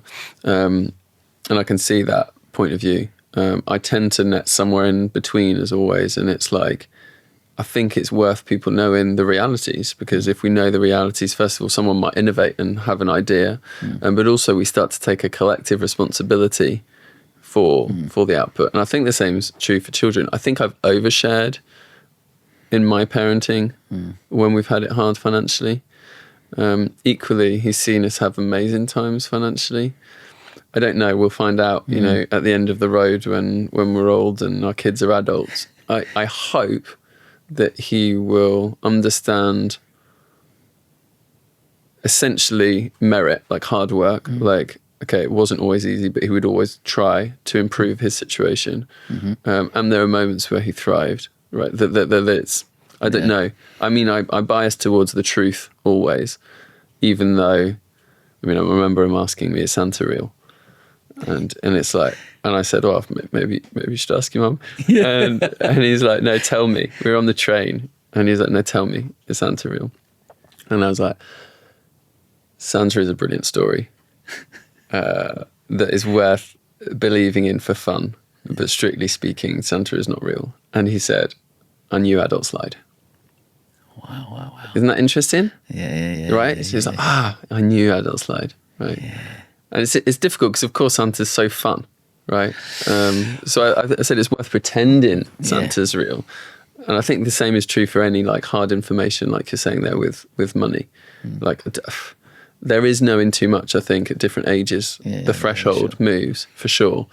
I do think we can be too coddling in a way, and your kids could grow up with the idea that like, oh, you know, for us growing up, it was just great. And it's like, well, it wasn't actually.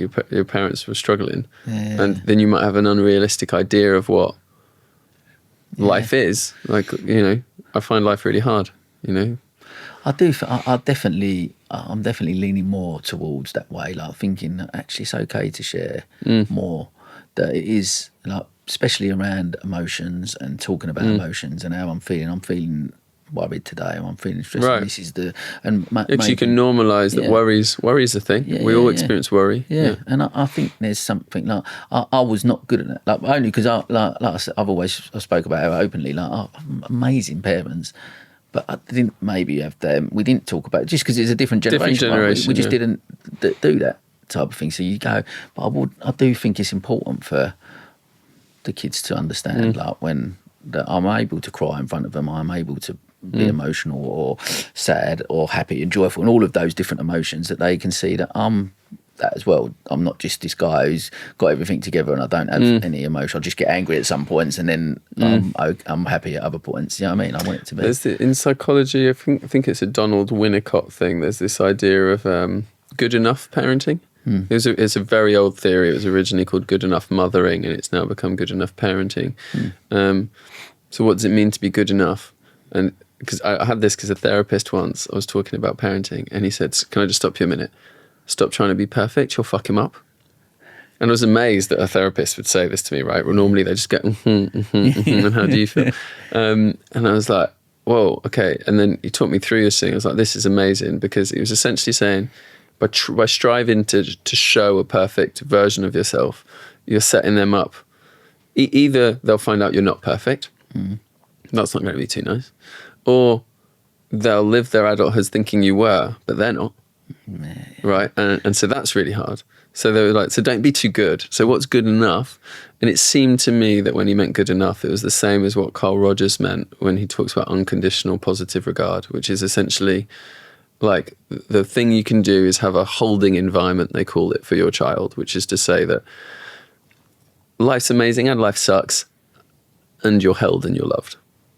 Like, and that's, I'm not saying that's everything, that's not the whole thing. There's way more levels to being a great human and parent than that, but that's the non-negotiable bit. That's it. Which, by the way, when we were talking about this the other day, I think you do that amazingly when you were talking about your kids. Like, it's clear to me they get a sense you believe in them, right? Which then means maybe you can say some difficult things. Like, can I be honest with you? Because I believe in you so much, I can say this other thing. And you know that when I say that other thing, it's not so much a criticism as much as it's because I believe in you so much, I've got to say this. I've got your back. I know you could. I think that. I think, like you said, there's so many different parts, to different layers to that. But fundamentally, and of all the things I say about, like, I definitely got that. I was loved unconditionally. I knew I was loved, and that's it. The end. Like, and I'm sure whatever language I use and whatever I do with my kids, they're going to be, when they're my age, probably sitting maybe on a podcast or maybe with mates going, yeah, but my dad was a bit like this, or he's like, and there'll be something that we've got wrong. But fundamentally, they're loved. They're enough just as they are. That's it. The end. Other layers to that. I think if we can, and that's one of the things for me with the little lunchbox letters, like, that I just every day I wanted to give them a little something that just goes. Yeah, it seems to me you're giving them a reminder they're loved every day. Yeah. Really, right? Like that's the like, if nothing else today, that. Yeah. Well, whatever the struggles are, whatever's going on, there's some. Yeah, there's whatever the weather. Yeah. Still that. Like that's unconditional meaning, regardless of the conditions. Still love. Right. Yeah. There's a couple of other bits I want to move on to. I want to just before we move away from the organisation stuff and the autonomy and the work that you're going in to do. companies are listening and they're curious about this, what's a starting point, do you say to someone, like someone that maybe comes to you, or they're on the periphery, they've seen some of your stuff, or they listen to this episode and they go, what's the starting point for you to go, have a think about this? I mean, two spring to mind. One is like, this is a simple thing, but you're asking me a simple question, I think you can spot most of a team's culture in its meeting. And when they meet, is it run by one person? Are some people speaking? Are some people not speaking? How was the decision made? Who made the decision? That environment itself is almost like the microcosm, or it's like the sourdough starter, right? It's like it's all in there. And changing that can have huge effects. Like, I'm really surprised that just improving that can have massive effects. And what it tends to look like is a form of leadership that, again, is facilitation.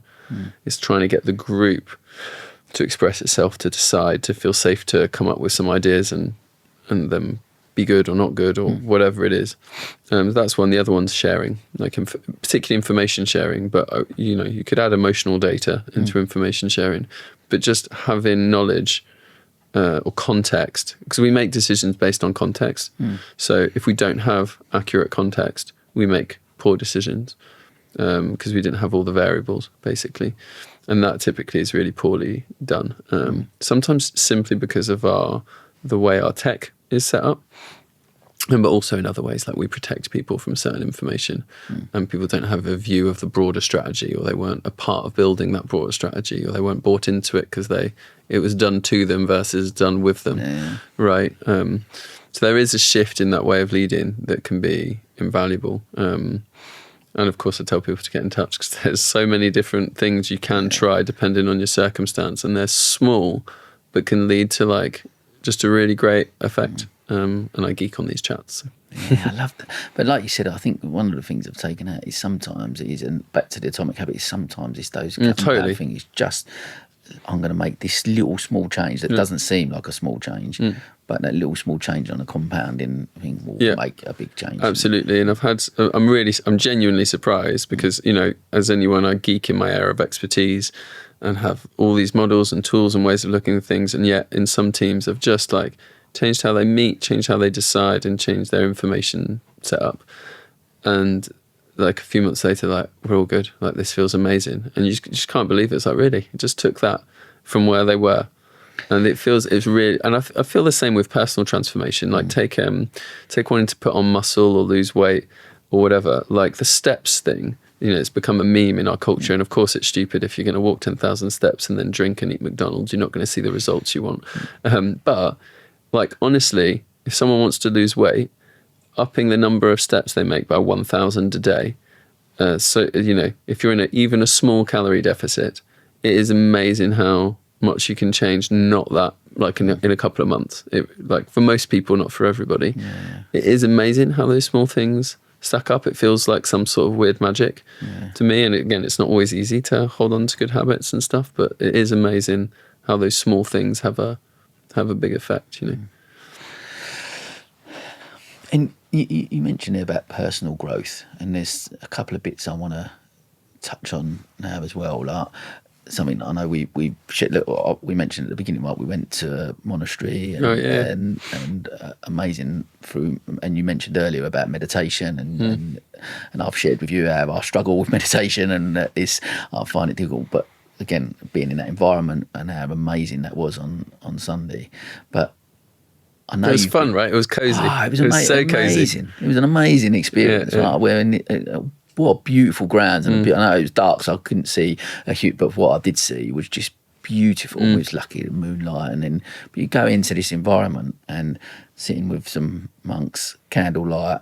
Just you know what I mean, like, as environments for meditation go. That was pretty special. It's pretty spot on, wasn't it? So you go into that, and I know, like with the Buddhist culture and stuff, that you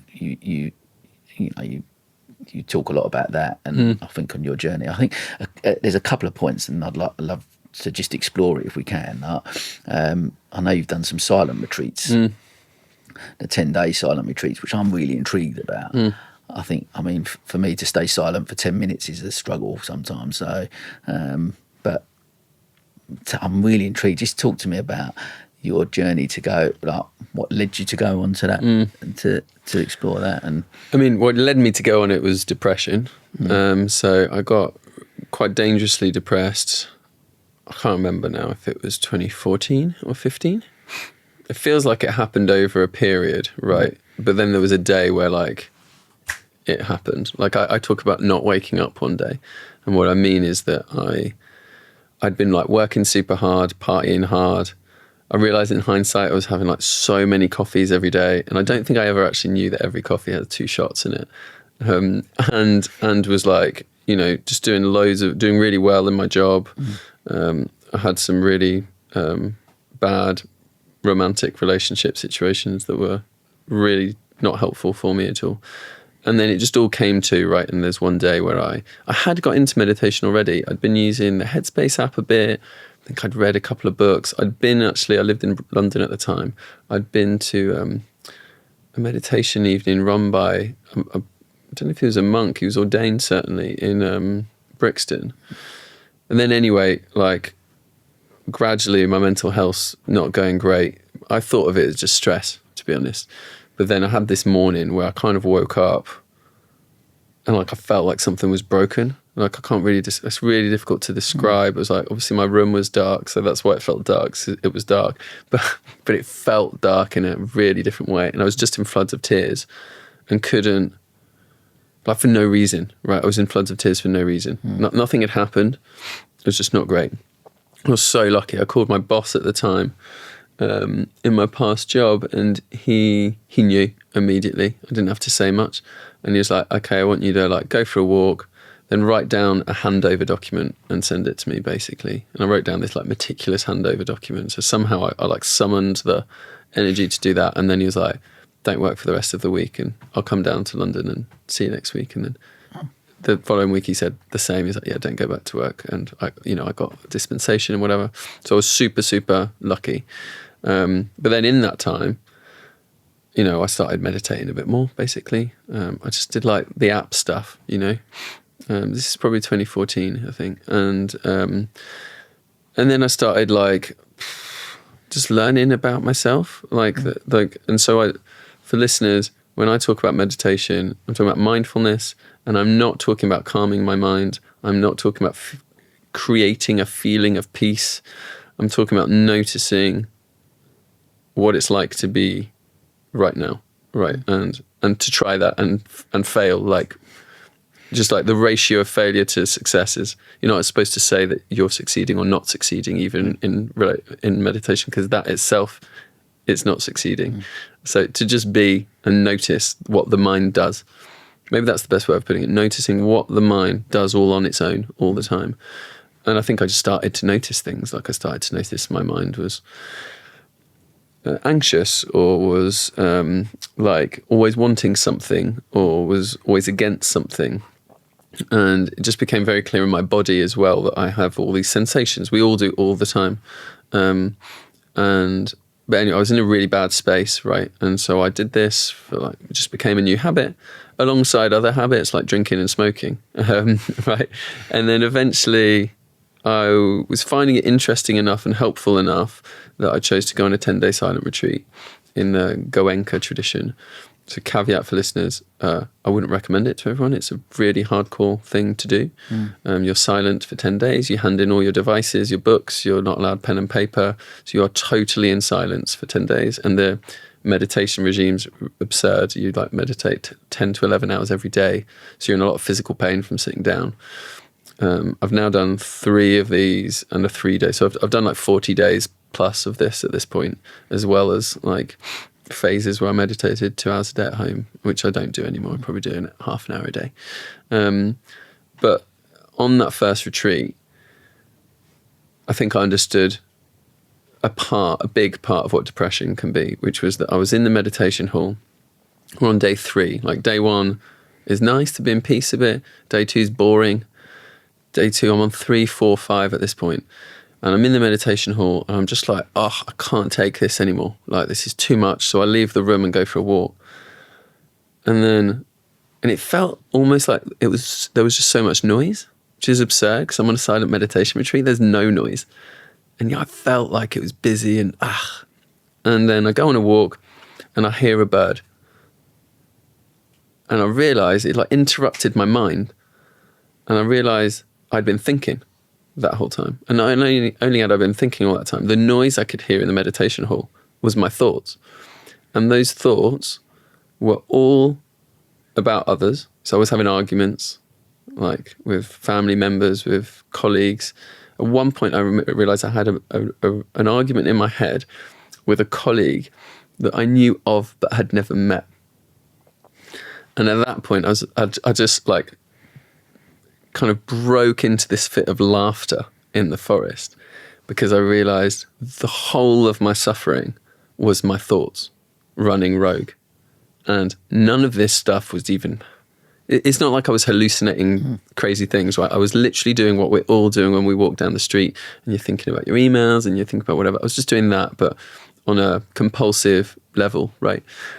And I just laughed. And then for me, it was like a penny dropped that I'm not going to say the whole, but a large proportion of my well-being and happiness and the way I show up and experience the world is the degree to which I'm identified with my thoughts, that I believe I'm totally stuck in the film in my head. Like your thoughts are typically visual, which is like being in the cinema sometimes, they're so vivid, or they're sounds like voices, like podcasts. And I'm watching these films and listening to these podcasts as if, like, I'm so into them that I think they're real. And I think I'm the character in them. I think I'm the protagonist in them. And yet, they're thoughts. Like, even there, as I stopped speaking, in that moment, I'm not those thoughts. And so the freedom I felt was just, like, phenomenal. Half an hour later, I'm back in the meditation room, finding it horrible, hating it, thinking a million bad thoughts, anger, and we're back to square one. But the fact that I'd learned that I had that insight just made me go, okay, there's like, I'm understanding how the mind works so differently. And that's made mindfulness just a huge part of my life. And I'd say, by extension, Buddhist psychology and philosophy, I'm keen to say in a very secular way. I'm not religious. I don't believe in any metaphysical claims or any that I know that I believe in, at least. And but the effect of mindfulness on my productivity, for one, I got better at doing amounts of work whilst concentrated. That helped. My stress levels, of course, but even the profundity of life, like the meaning that you can just get from realizing that you're conscious right now, and you could not be, and we don't even know how you are, but by some miracle you are, is absurd. And I'd also say just being in difficult life situations is less bothersome. It's like I have a lot of grief in my life. I have a lot of sadness. I have a lot of anger. I have a lot of frustration. But it's like I have them, whereas pre this 10-year journey, they had me. We say I am angry. Mm-hmm.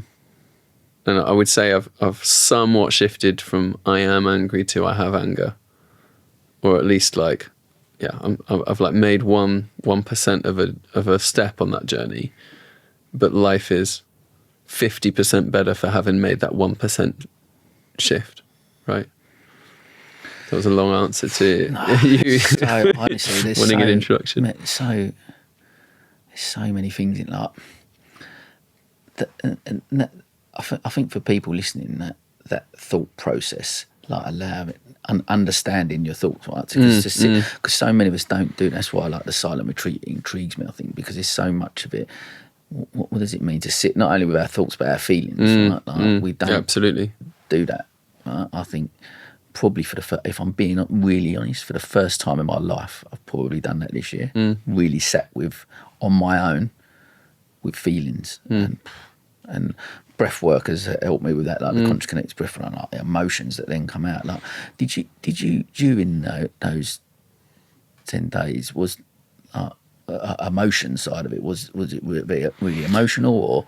Yeah, absolutely. Like I had several days where on that first one where I just cried the whole time, and even on my third one, I actually had a day of just really finding it difficult because I was homesick. I felt like a kid. It was so interesting. So if thoughts are sounds and sights, they're seeing things and hearing things, are what thoughts are. Like to put it really bluntly. And when I guide people occasionally on a meditation, I might say, notice that you're seeing stuff and you're hearing things, but they're not here, right? Like that's how mad it is what our mind does. For emotions, feeling things, right? You can only feel in your body fundamentally. There's some relationship between thought and emotion for sure, but I've had so many experiences on retreat where it's like my skin's crawling. Of course, my skin's not doing anything different from what it's doing like right now sat with you, but I'm just noticing what my skin's doing. Or there's a feeling of pulsing in my chest or in my face quite often, like a flushing, and you realize that's what an emotion is. That's the biological signature of an emotion. So, the body might be producing cortisol. Of course, you have no fucking clue if your body is producing cortisol, but you might notice that your neck's tense or your face is flushing or you've got a sense of fidgetiness somewhere, and that's called stress, or that's called anger, or that's called sadness, whatever it is. And then to be able to notice the physical symptom and go, well, I'm not, John isn't equal to flushing feeling in face, right? That's not what I am. I have that, but I'm not that. And just that little ability to observe one's sensations without being identified with them is enough to have just a ton of freedom.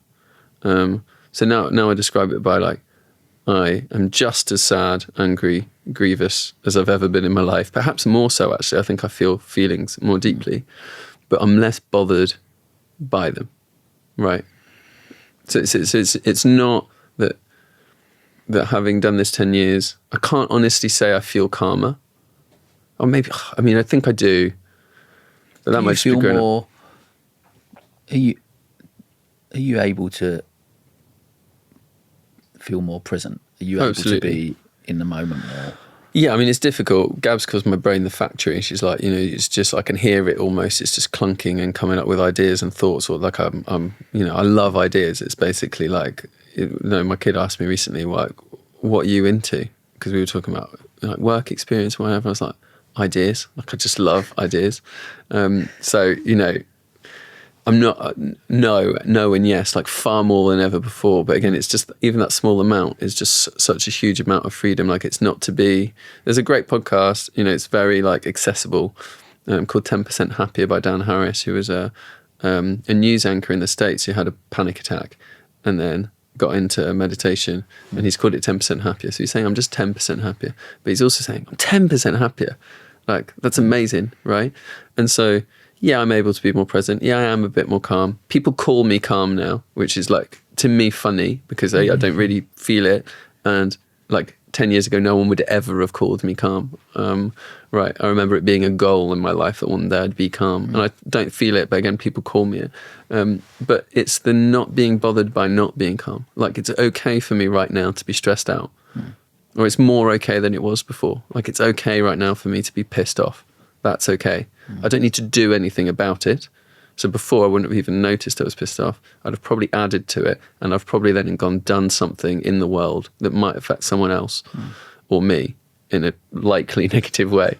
Whereas now it's like, I'm really fucking stressed out right now. I can feel that, and that's okay. It's like a wave to surf. I'm wondering, like, again, I'm trying to think of like that this realisation, these understandings, these learnings over the last 10 years, and then you go, especially from a mental health point of view, understanding those emotions, understanding those thoughts. Like, if this is something on a lower level that we enable kids to understand, that they can process, they can sit with those emotions. This is how you're going to feel, but it doesn't, or you're relate to thoughts where you go, these are your thoughts, but you're not your thoughts. And like, what does it look like if we were able to give kids those skills Because this is where my head's at the moment, and where I'm looking at it going, if we were to give kids those skills, does that impact the mental health crisis? I mean, I think within that, what you're saying is it would be great to educate kids. I agree. How? I don't know. Like, I wouldn't teach them meditation. It's boring as fuck. Yeah. Right. That's say learning to be bored. Like, particularly, I do think add smartphones to the equation. I wrote a book in 2018 called Tech Monopolies, which was around how products are designed to addict us and the psychology they use to do it, and particularly with children. Of course, it's like a disaster.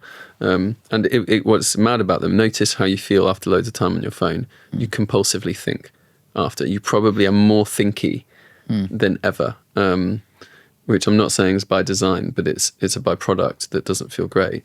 So, a lot of people say this at the moment. I'm grateful to not have grown up with a smartphone. I was on, I loved the internet from an early age, but I didn't grow up with smartphones. So it is difficult.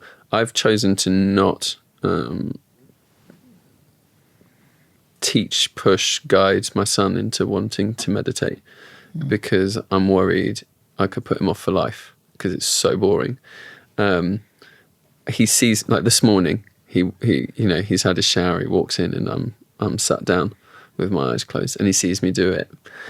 Several times a week, he probably spots it, kind of thing. And when I was a kid, he'd sit in my lap whilst I did it. And my hope is that one day, if he's struggling, he'll go, maybe it wasn't bullshit, that thing he was doing, and that might help. I think there's a lot of trained, Susan Kaiser Greenland, I think is the name of the American mindfulness for kids teacher, who's got loads of stuff. It's typically play related again, like, forest schools do great jobs. Like they'll walk through leaves in the autumn trying to make as little noise as possible, or they'll have sit spots. So you go and have a corner where you sit and in silence for 10 minutes, and then you come back and you tell the group what you noticed, and you might have noticed a bird, or you might have noticed the colour of the trees, or we have a lot more of this in our culture as well than we have had. And I think that's a beautiful thing.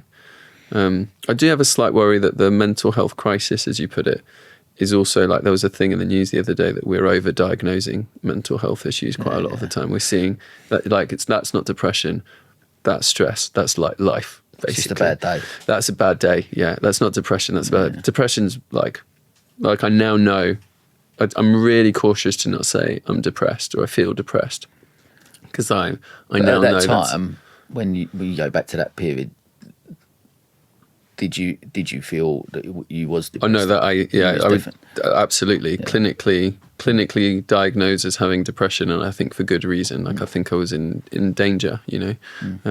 I did find SSRIs really helpful actually for me. I know a lot of people have found them totally unhelpful. Even like a serotonin, like an antidepressant. Okay. I found them helpful briefly. I'm super happy. I tried to deal with depression without using them, and I basically wanted to meditate my way out of it, because I thought, what if I just built a strong mind, right?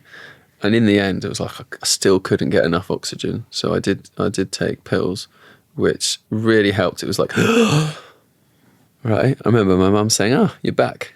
Right. And that was amazing. But then I think, still in hindsight, the fact that I had put so much work into trying to grow and not use them as a crutch meant that I could stop them. And I kind of felt like I'd rebuilt a different version of me by that point, that is still prone to, bad days particularly. So yeah, I just do want to say that, because I know there's stigma around using them or not using them. I think it's really nuanced. It's different people. For me, they gave me that bit of oxygen I needed, but they were absolutely not a replacement for. They gave me some relief in that moment, but they didn't build the person I am today. That came from, in my case, sitting and staring at my eyelids an awful lot, as well as therapy and all sorts of other things that have really helped, and meeting an amazing woman and all sorts of other things that help. Because I get you say you referred to the meditation side as boring, but It is though, right? But our struggle. Look, my brain's when we left the monastery the other day, he said, "God, I struggled to calm my mind, right?" And I'm like the same. I'm the least talented meditator in the world. But there is something about, I don't know, just make it, whether it's we make kids aware that it's okay to sit in silence and sit with emotions and sit with thoughts. Like, just if there's some, I don't know, what is some skills or something where we start. Where's the starting point for that? Where's the starting point for just going? It's okay to just sit with them, and it's important that we practice sitting with those feelings and those emotions to be able to process them. I mean, like, even for adults, like, I'm only just figuring this out. Course, right? I'm only just on this journey. But like, what do you? We're just not giving them skills, are we?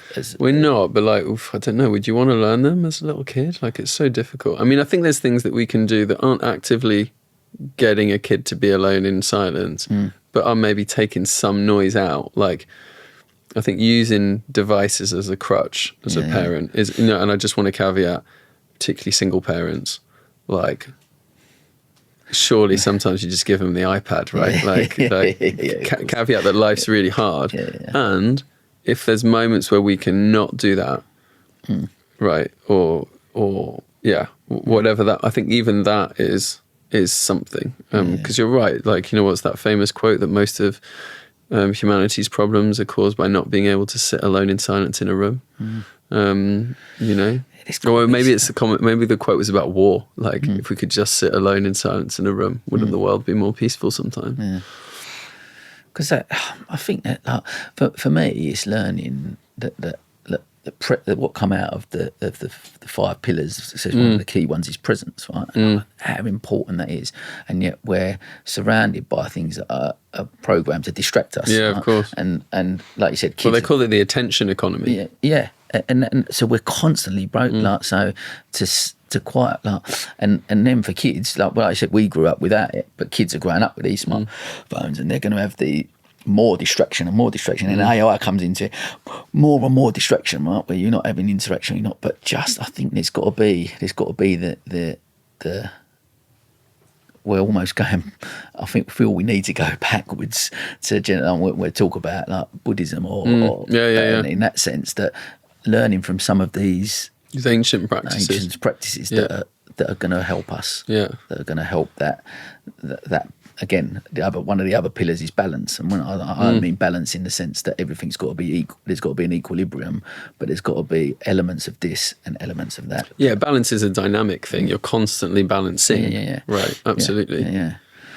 But then talk about, like, what does you've mentioned to me? I love this phrase, and it's probably a path that I'm on, if I'm being honest. But I find it fascinating. I don't know enough about it, but I'm on that part. But you use the word buddish. Oh yeah. Like, what does that mean to you? It's just that, like, over the years, so I went from using a meditation app, which sometimes people refer negatively to as mindfulness. It's like, everyone does a bit of mindfulness now, and I do hear it. People say like, oh yeah, I do mindfulness, like, when I have.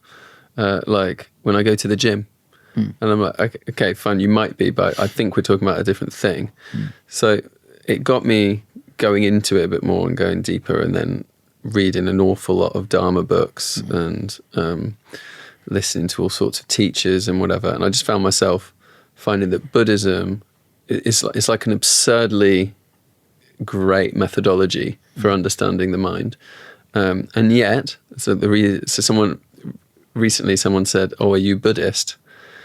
And immediately I'm like, no, for loads of reasons. But I'm buddish. Like, I'm almost Buddhist, or I'm buddish. And it's kind of stuck as a term. And I'd like to write about it a bit, actually, because it just feels like it has shaped my worldview so much now. Like, I think I've got to the point where I don't realise how much it's shaping how I'm seeing life. So it's like it's become an unknown influence on the lenses and the glasses that I'm wearing. No. The reason I can't say I'm Buddhist, first of all, I didn't grow up in an Asian culture, which are typically Buddhist. The only Buddhist nations are Asian. So it just feels weird. Like, I grew up in I'm probably more Christian than I am Buddhist, even if I don't know that I am. Also, I'm not religious. Like, I'm definitely an atheist.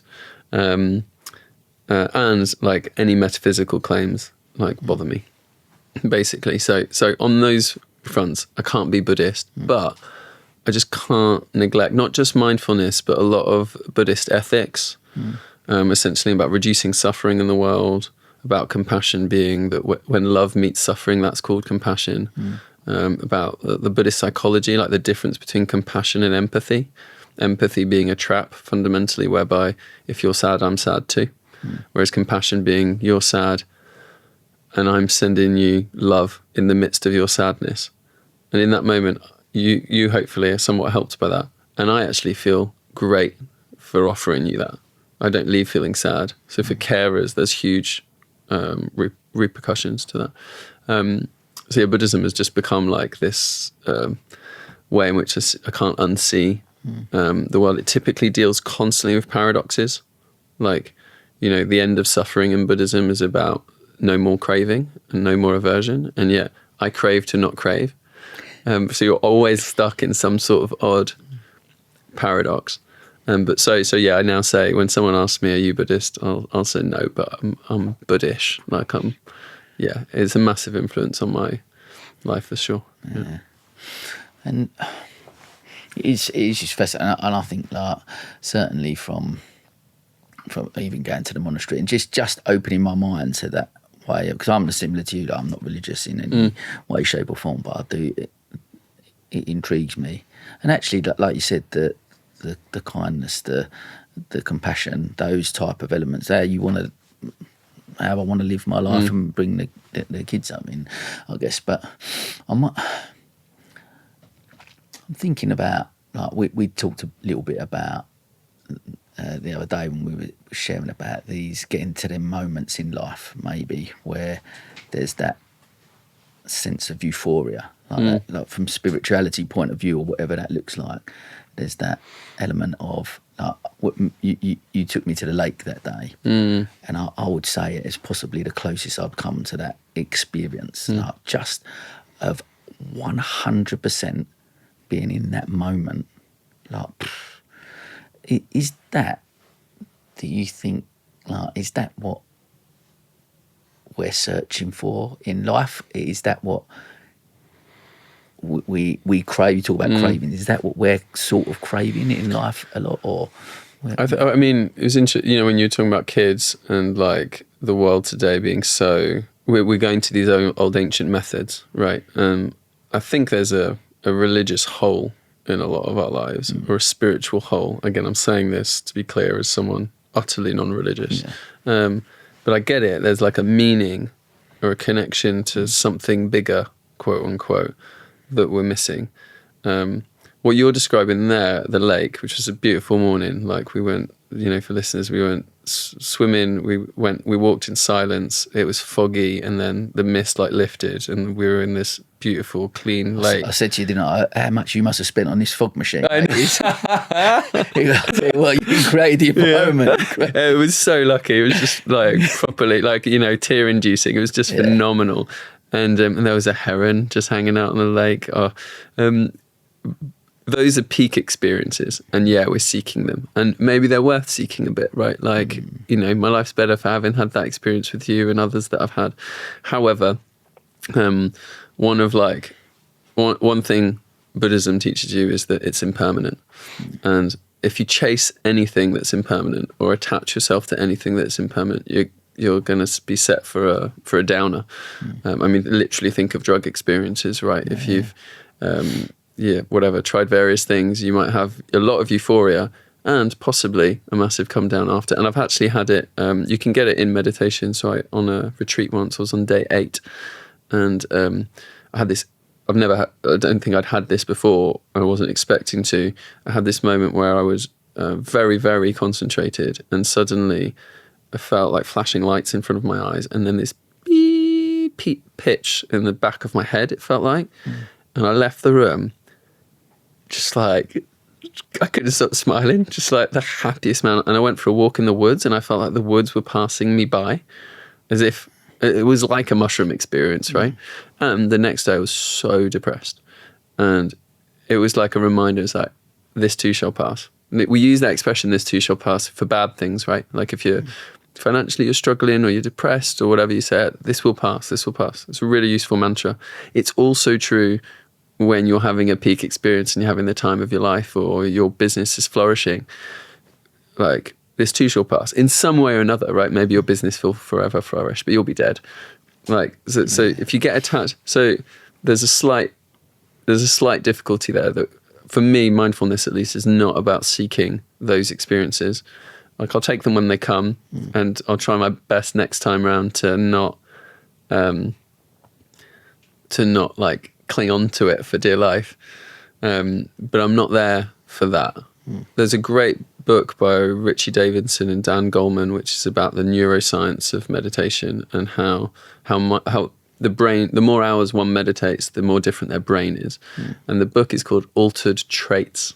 Because there was a saying in the 60s of altered states, which you might get from acid or whatever, and they come and go. I'm not saying you can't have insights that are like incredibly helpful to understanding the mind, but they go. Whereas altered traits are the things that seem to remain. And so I've had a few altered states over the last 10 years. I've had them from sport, I've had them from meditation, I've had them from other things, and like, they were great, and I don't feel like that right now. But over the last 10 years, my ability to remain balanced when life's hard, or to be resilient when things are really fucking tough, or to listen to other people a bit better than I used to, or to be calmer or whatever, those things have all changed by 10%, which is, as far as I'm concerned, a different operating system than what I had 10 years ago. And those remain, but they're less sexy than that amazing morning we had by the lake, which, by the way, I went to like 3 days ago, and it was pissing it down and it was horrible, and I didn't want to get in, and I was like cursing all my way out, you know, like, because it goes. Yeah. Does that make sense? Like, yeah, it really does. But because I think we want to, people who try meditation, one thing that gets them off it is they'll try it because it's like, oh, I'll do that and I'll be calm. And then I'll often hear people say, oh, it didn't work for me. And it's like, well, yeah, it did. I mean, it didn't work for me. I still don't know that it works for me in a way, but like, I know that I've stuck at it long enough that I feel like somehow I'm a different person. And yet, like, you know, I reckon 5 seconds of my eyes closed before I'm thinking about like the presentation I've got to give tomorrow, right? Yeah, it's fascinating. It's hard, isn't it? It is fascinating, but again, things I take out of it and listen to you talk, it's again back, and I know we mentioned the other day about the cliche, but there's so much then is about, in life in general, right? The thing about life is so much about that journey and not a destination. I'm not. It's the same with meditation. The same with those moments. Like, it's not that if we will go on life and search for those, and when they come, acknowledge them and go, they're great, and appreciate them. Try and be as present as you can. Like, this is why it was so magical that day for me, because I was so present that day. It enabled me to really be, and it was something that will last with me forever. Right, but that moment will last with me forever. And you go, there's experiences like that, and I will have them with my kids at some point. I'll have them when on my own, like swimming in the sea or whatever them things are. Whatever they'll have different moments. Maybe when I liken to say the 100th episode, I stood in front of 100. There was a moment there. Could I bottled that magic? They're amazing, right? But and it's those points. I always liken it. What I'm trying to get to is I get to them points where you go, all of them get added to my toolkit. Yeah. So then when things are shit and you're struggling, you go, actually, let's look in the toolkit, because there's some moments that, and back to, and I live by that mantra, this too shall pass. But on the same context you do, because I know that when things are good and I think I'm having it off at a minute, be mindful. It's a moment to be grateful, I guess. Yeah, grateful, but mindful that it will pass. Yeah. So be happy for where you are now. Be grateful for this moment in time when it's going to pass. But then at the same token, that toolkit helps when things are shit. This is going to pass as well. And I think that's what you alluded to, and that's something that lands with me so much. But and when you speak about the journey and the destination, I know it's a cliche. A different phrasing of it is being process orientated. You hear it from athletes a lot of the time. It's all about the process, right? Of course, what they want is to win the big thing at the end. But if I focus on that, like, it all goes out the window. I need to focus on like my nutrition today, my training today, you know, whatever. And you see it with Rewilding is literally called a process orientated thing, and so it's permaculture related to wilding. So it's not about what you yield from the land, what you extract from it, but it's about the process that you put into it in the first place. Yeah. Same goes for leadership. If you're just trying to get results out of your team, I'm not saying we shouldn't also, it's really difficult because it's a paradox. I also want results out of my team. But if my focus as a leader can be on the process that my team is going through, the team will get more results in the end, most likely. But my focus needs to be on the process. It's really difficult to get that right. But I think it's, it's something I find very, very difficult, right? It's like an ongoing, like, daily reminder that I fail at consistently. Mate, we're coming towards the end. I could sit and chat for ages. Thanks so much, man. This has been fun. And one of many of the hundreds of thousands of conversations we're going to have in the future, I'm sure. But I'm so glad we've got to capture this, I think, on today and share with, and hopefully people have got, I'm sure, as much from it as I have. So I'm keen, just as we come on, we finish with our final edition. If like, all the stuff you've learned, like I always, like I said, I've referred to you since we've met. Like, your wisdom is incredible, and I've learned so much from you in the last few months. What you've learned about yourself, especially over the last 10 years, if you could go back to a young Jon, what advice would you give to him from what you've learned? How young? Kid? Teen?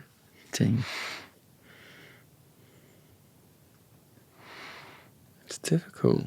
I wouldn't tell that kid to do anything different, for sure. In fact, maybe that kind of is part of it, you know, just like, I always followed my heart as a kid, and I would just keep doing, I don't know any other way, for good and bad. I don't know any other way.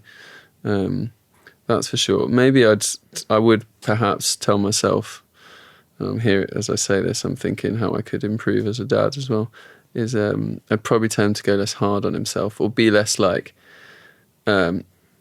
attached to wanting to do well all the time. You know, that's a thing that I'm still yet to shake, and it comes out of my parenting a lot. So I'd probably say, like, you're all right just as you are, and you don't have to try quite as hard, quite so much, you know. Mate, we have a closing tradition on this podcast. You have been to one of our top tables, so you will know. Of course, yeah. About the magic cards. Yeah. So this is you don't get as much time to think about it now. No, so choose pick a card, any card. Pass it back to me, and I will. Don't even get to see it. Here you go. Look. What boundaries have improved your closest relationships? Oh, God, I probably have to.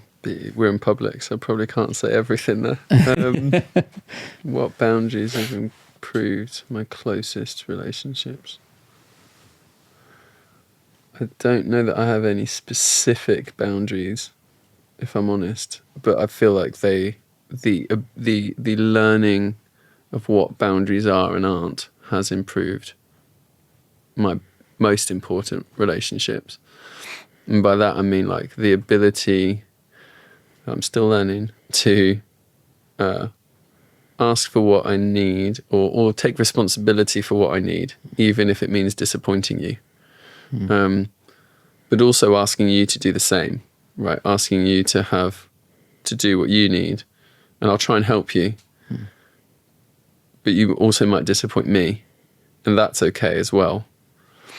So I don't know that I have any, like, pinpoint boundaries. I feel like Gabs and I day to day negotiate. Like, we've got really good at negotiating.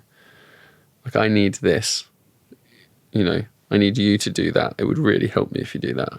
And then one of us going, I can't do that for you.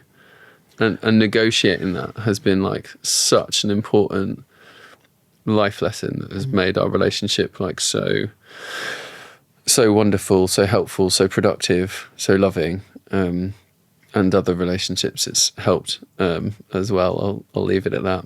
Amazing. Yeah. Mate, thank you. Thanks, It's been the magical conversation I knew it would be, so I'm really, really grateful for you coming into my life, really. I was going to say the same. It's been glorious getting to know you this year, mate. Thanks so much. And Thanks for coming on. It's been amazing. And that, as they say, is a wrap.